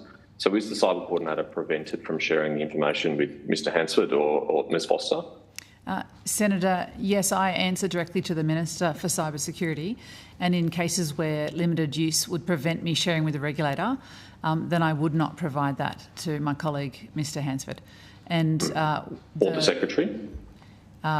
As a regulator, quite potentially, absolutely. Now, there are provisions that I can provide it to those members that can't then be used. So it's attached to the information, it can't be used for that purpose. But absolutely, Senator, and we are looking closely as we speak to reform our processes, our data holdings and our governance around information to meet the requirements of limited use obligation, which is an obligation on myself and my team. Yeah, you're a little bit more categorical with respect to Mr Hansford than you were to the Secretary. Is there a reason for that? You're very clear you wouldn't share it with Mr Hansford but not the Secretary. Why is that? Mr Hansford has clear regulatory requirements across critical infrastructure. However, that's probably my mistake. So does the they Secretary. passed to the Secretary. The Secretary under the SOPI Act has very clear responsibilities too. Yes, Senator, that was my hesitation. It does include the Secretary as well. Okay. And does it apply to members of your team as well who are employees of the department? Yes, members of the National Office of Cybersecurity, the NOCS, it applies to them as well. Okay, great. Thank you. That's probably enough on the limited use obligation. I want to turn to the minimum standards for IoT devices, which I should state at the outset is a very welcome provision in the bill. The approach that the government's chosen to take is an exclusion-based approach, taking things out that don't need to be covered by it. Have any policy decisions been made on excluding any forms of technology?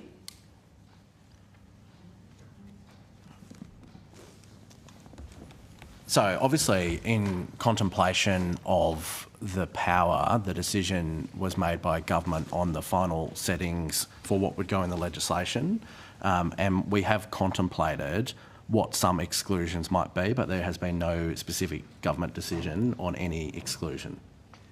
The policy settings, Senator, would be relevant to the particular standards that we're looking at. So those standards are developed as part of the rules. The legislation within the bill is simply setting the structural framework from which we could then develop those standards. So any exclusions or exemptions from a particular standard would necessarily be developed as part of that process and through consultation with industry and with international partners, as you would expect. If it's of assistance, Senator, the examples we provided during consultation spoke to IoT devices such as tablets, laptop and desktop computers, smartphones, medical devices. They fall in the category of connected devices that either fit a higher regulatory standard or are regulated under a different specific standard, such that we didn't want to duplicate it through the IoT standard. So there may be other categories of devices that fall within. And that is consistent with frameworks and regimes that we had seen, including the UK model, which ours is has been based on, where there is exemptions for certain devices that are standards are better regulated under a different piece of legislation or a different regime. So they're the kind of things that the department is currently contemplating, but ultimately it's a decision for government, presumably what is in and what is out? So ultimately a decision for the minister who would sign off on the rule. Yeah, and what is the process? It's delegated legislation, presumably, and is it disallowable? Yes. So Section 87 outlines the rule-making process. The minister may, by legislative instrument, make the rules, and there is a consultation requirement there, and then it would be disallowable. Okay. All right. And so the minister says, all IoT devices are in, and that's the rule. Then it's only up to a chamber of the parliament to disallow it, and otherwise they're in. Well, the legislation says everything's in unless excluded, and then the exclusions would be in the rule. Yeah. Okay. All right. Yep. Understood. All right. Thank you.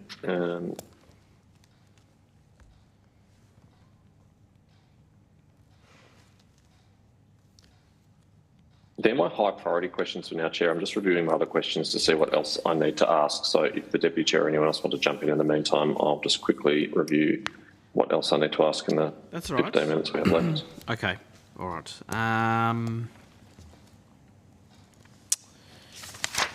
That's fine. Let me have a look and see if I've got anything else from my end. Just the consultation process. I know, but there's been a lot of discussion about it, a lot of positive, I think, feedback. How have you found it from your end? Like anything that you've learnt that you think that we should consider as part of our report? And I know you're here in the room, but I'd say it sounded like it was very much a gold standard type of consultation process, and I think you should be very happy about how it was conducted. But was there anything that you have learned that you think next time around we could do better, or anything as part of the feedback that you've received to date that you might think we have to look at making amendments to the package that's before us? Thanks very much, Senator. I think we're always learning about how best to engage industry stakeholders, and I've got to say Home Affairs officers have put themselves out there in front of industry in very public forums, and I think that's a big learning experience about how do you explain policy and legislative reform to stakeholders, and we've done that consistently at very many different levels, and I think we all continue to both learn from how we do that and how we bring people on board and how we mitigate areas of difference and how we respond to people who are either philosophically or fundamentally opposed to elements of the legislation proposals. So I think we're always learning there. On the legislation itself, there is one area that we've heard from some industry players which isn't in the legislation, but it does relate to the review of the Security of Critical Infrastructure Act. Particularly, we provide periodic reporting to the Parliamentary Joint Committee on the effective consultation requirements that we've been undertaking, as well as regular reports, as well as independent review and a parliamentary review. So some people have said that there's a lot of review requirements. Maybe you could streamline that. So maybe that's an area the committee may wish to put some thought to. It's definitely covered in the Department of Home Affairs submission. All of the other elements, particularly following our pre-exposure draft consultation and targeted consultation, we made a number of amendments, for example, on legal professional privilege, just to take one example, in response to direct industry concerns. So I think in terms of the legislation, it is pretty well consulted in terms of what I think we've heard from industry. You'll obviously make your own judgment about whether or not we've got that right. Senator Patterson, have I helped you enough there to... Yeah, thank you. You have, Chair, very kind. No, I don't have any further questions. The Deputy Chair will have a couple of quick follow-ups on our behalf. But just on that too, who was leading the consultation from your end? Well, it's a team effort at Home Affairs. No, I know that. I know. But I led a town hall of all of our industry partners, just to take one example, and that was to present the complete package, and then there was a number of follow-ups, number of bilateral meetings. Can't tell you how many meetings there've been, actually, but quite a few. I would add to Mr Hampson's comments, we're incredibly proud of the team that has done extensive consultation, but also absolutely delighted with the way that the industry has worked so well with us and continued through a really extensive process. Well, if anyone's watching from the team, well done.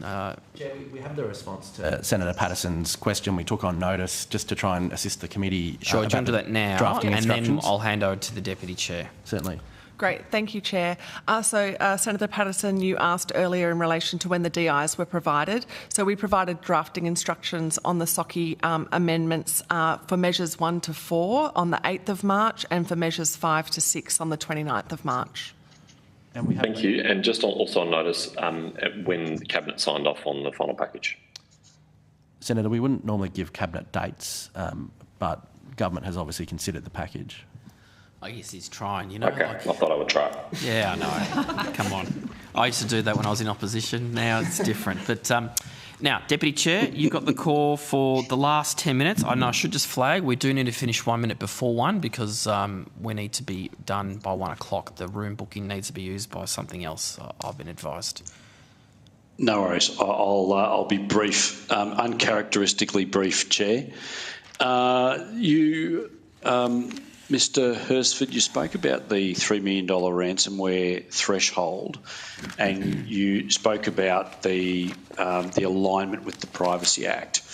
Now, I don't know whether you had an opportunity to listen in on the evidence yesterday from BCA, Australian Institute of Company Directors and COSBOA, but there was, I think, universal concerns about the multitude of different definitions of what a small business is across the suite of Commonwealth legislation. I'm curious to know why this was aligned with the Privacy Act and not something, for instance, like the ATO's definition of what a small business is, which is 10 million. Thanks very much, Mr. Wallace. And I think in response, we took the balance of feedback and proposed that. That's the government's proposition, but ultimately co-design through rules may come up with a different figure, and it may change over time if the co-design and collaboration under the rules actually change that. But we took a balanced view to come to a consensus view. And if I could add to that, I think the fact that the threshold is set within the rules also then allows us to, obviously as we set the initial rules for the threshold, it will give us an evidence set of how much data we're getting and the quality of the data and understanding where those payments are being made. But should that then need revision or to include more entities or less, there does offer the capacity to calibrate that to ensure that we're getting that balance right between the compliance burden, but also, as per our evidence before, actually getting a detailed picture of the ransomware payment landscape for Australia. So the $3 million is, as Mr. Hansford said, just a starting proposition. There is a range of views out there from stakeholders on what that threshold might best be set at. And to be clear... But that $3 million is where the government has landed at for the purposes of this bill. Correct? No. So the threshold itself is set within the rules. It's not within... No, I understand that, but that's where your current thinking is at $3 million. Yes, that's currently what we are putting forward as a proposition, as Mr. Hansford said. If it helps, the consultation that we undertook earlier this year gave us a very clear picture. I think it was very clearly outlined in some of the evidence that you've taken that the original proposal was for a $10 million threshold. Yes. However, that proposal also included 2 reporting obligations, one when a demand is received and one when a payment is made.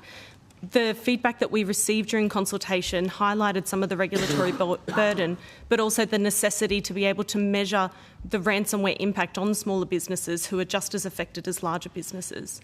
So we undertook to lower that threshold down to the most common denominator. The highest amount of feedback that we received suggested the $3 million threshold to align with their current obligations under the Privacy Act. However, we also listened to consultation that suggested the double reporting obligations were too much, so we've removed the requirement to report a demand and kept the requirement to report a payment so that we could balance getting the right amount of information without overburdening smaller businesses. Just on that point, Ms. Robinson, and I'm playing devil's advocate here.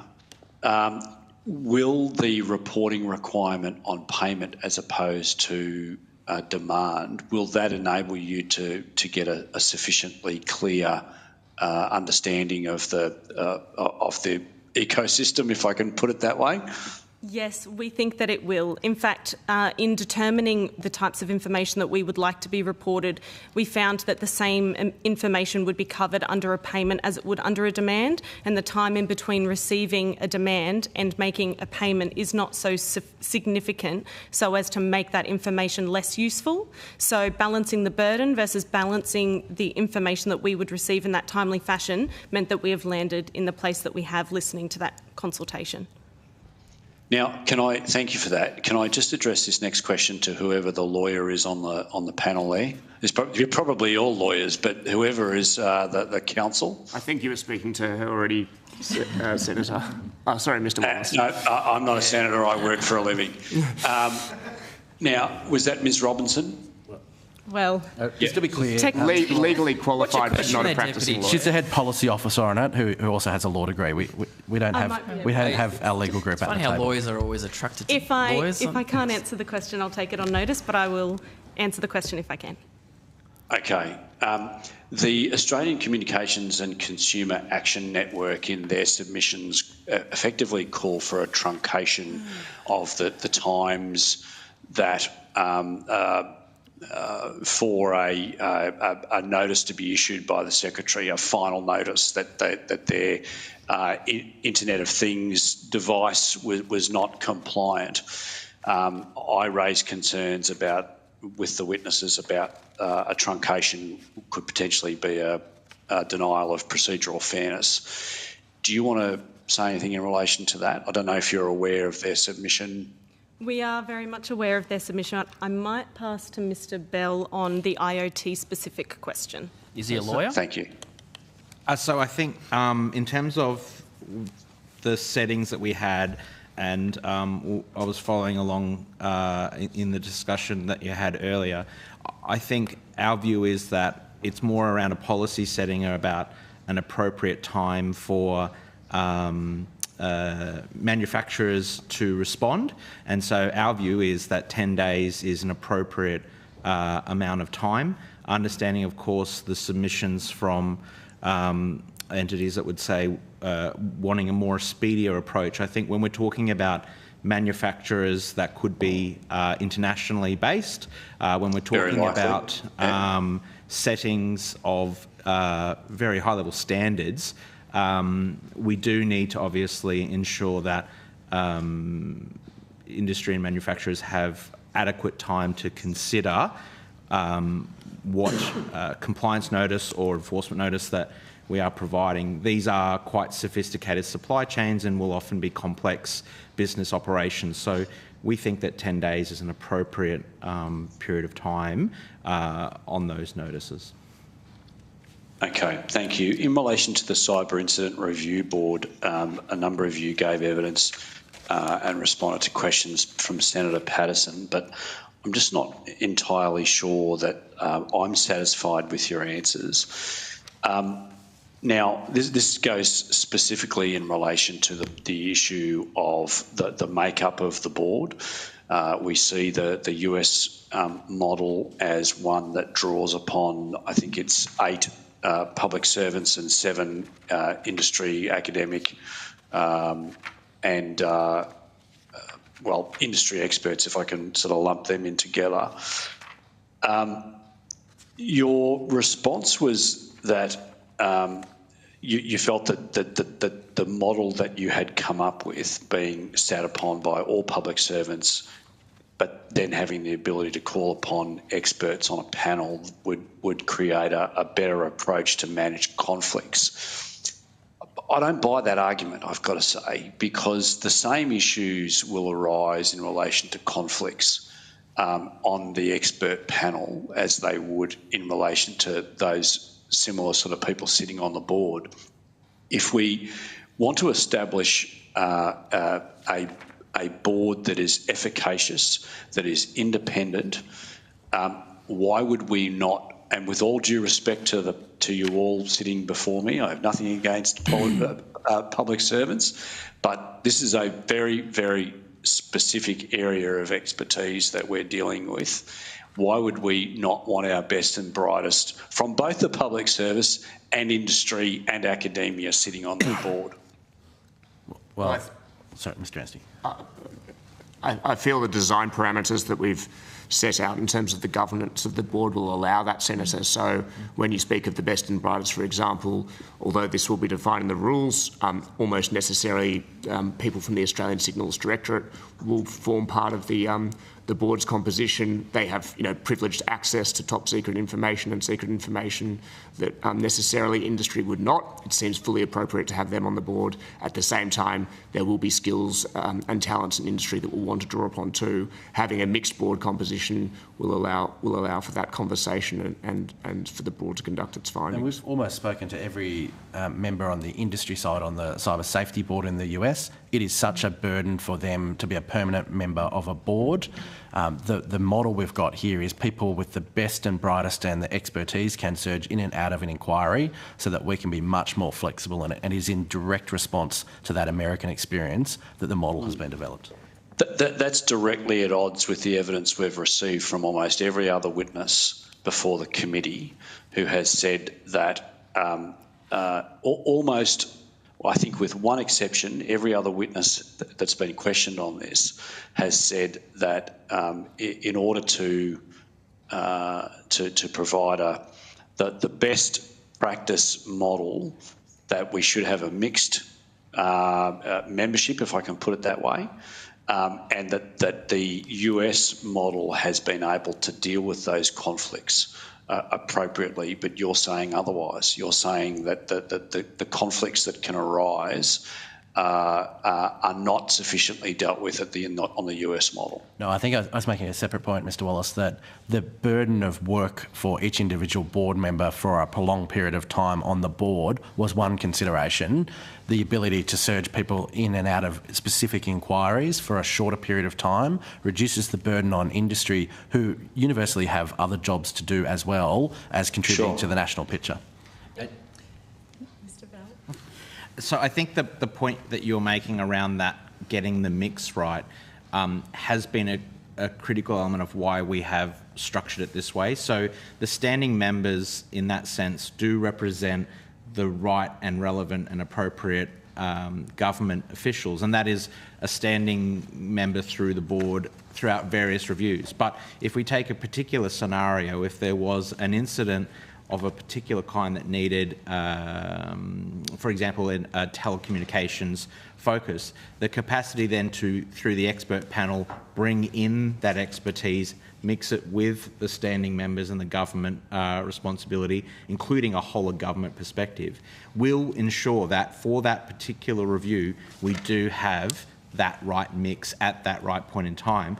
But to Mr Hansford's point, it doesn't then create an enduring burden for these very busy individuals in business to remain standing members for reviews which might have not really anything to do with their expertise or where there is potential for conflicts. And to go back to your initial point around the conflicts, I think whilst obviously there could and we would need to manage those conflicts within government, the commercial nature of a lot of the industry representatives that might join that panel, those commercial elements would often give rise to either potential perceived or real conflicts, perhaps more so than government officials that would not be engaging in those kinds of commercial relationships.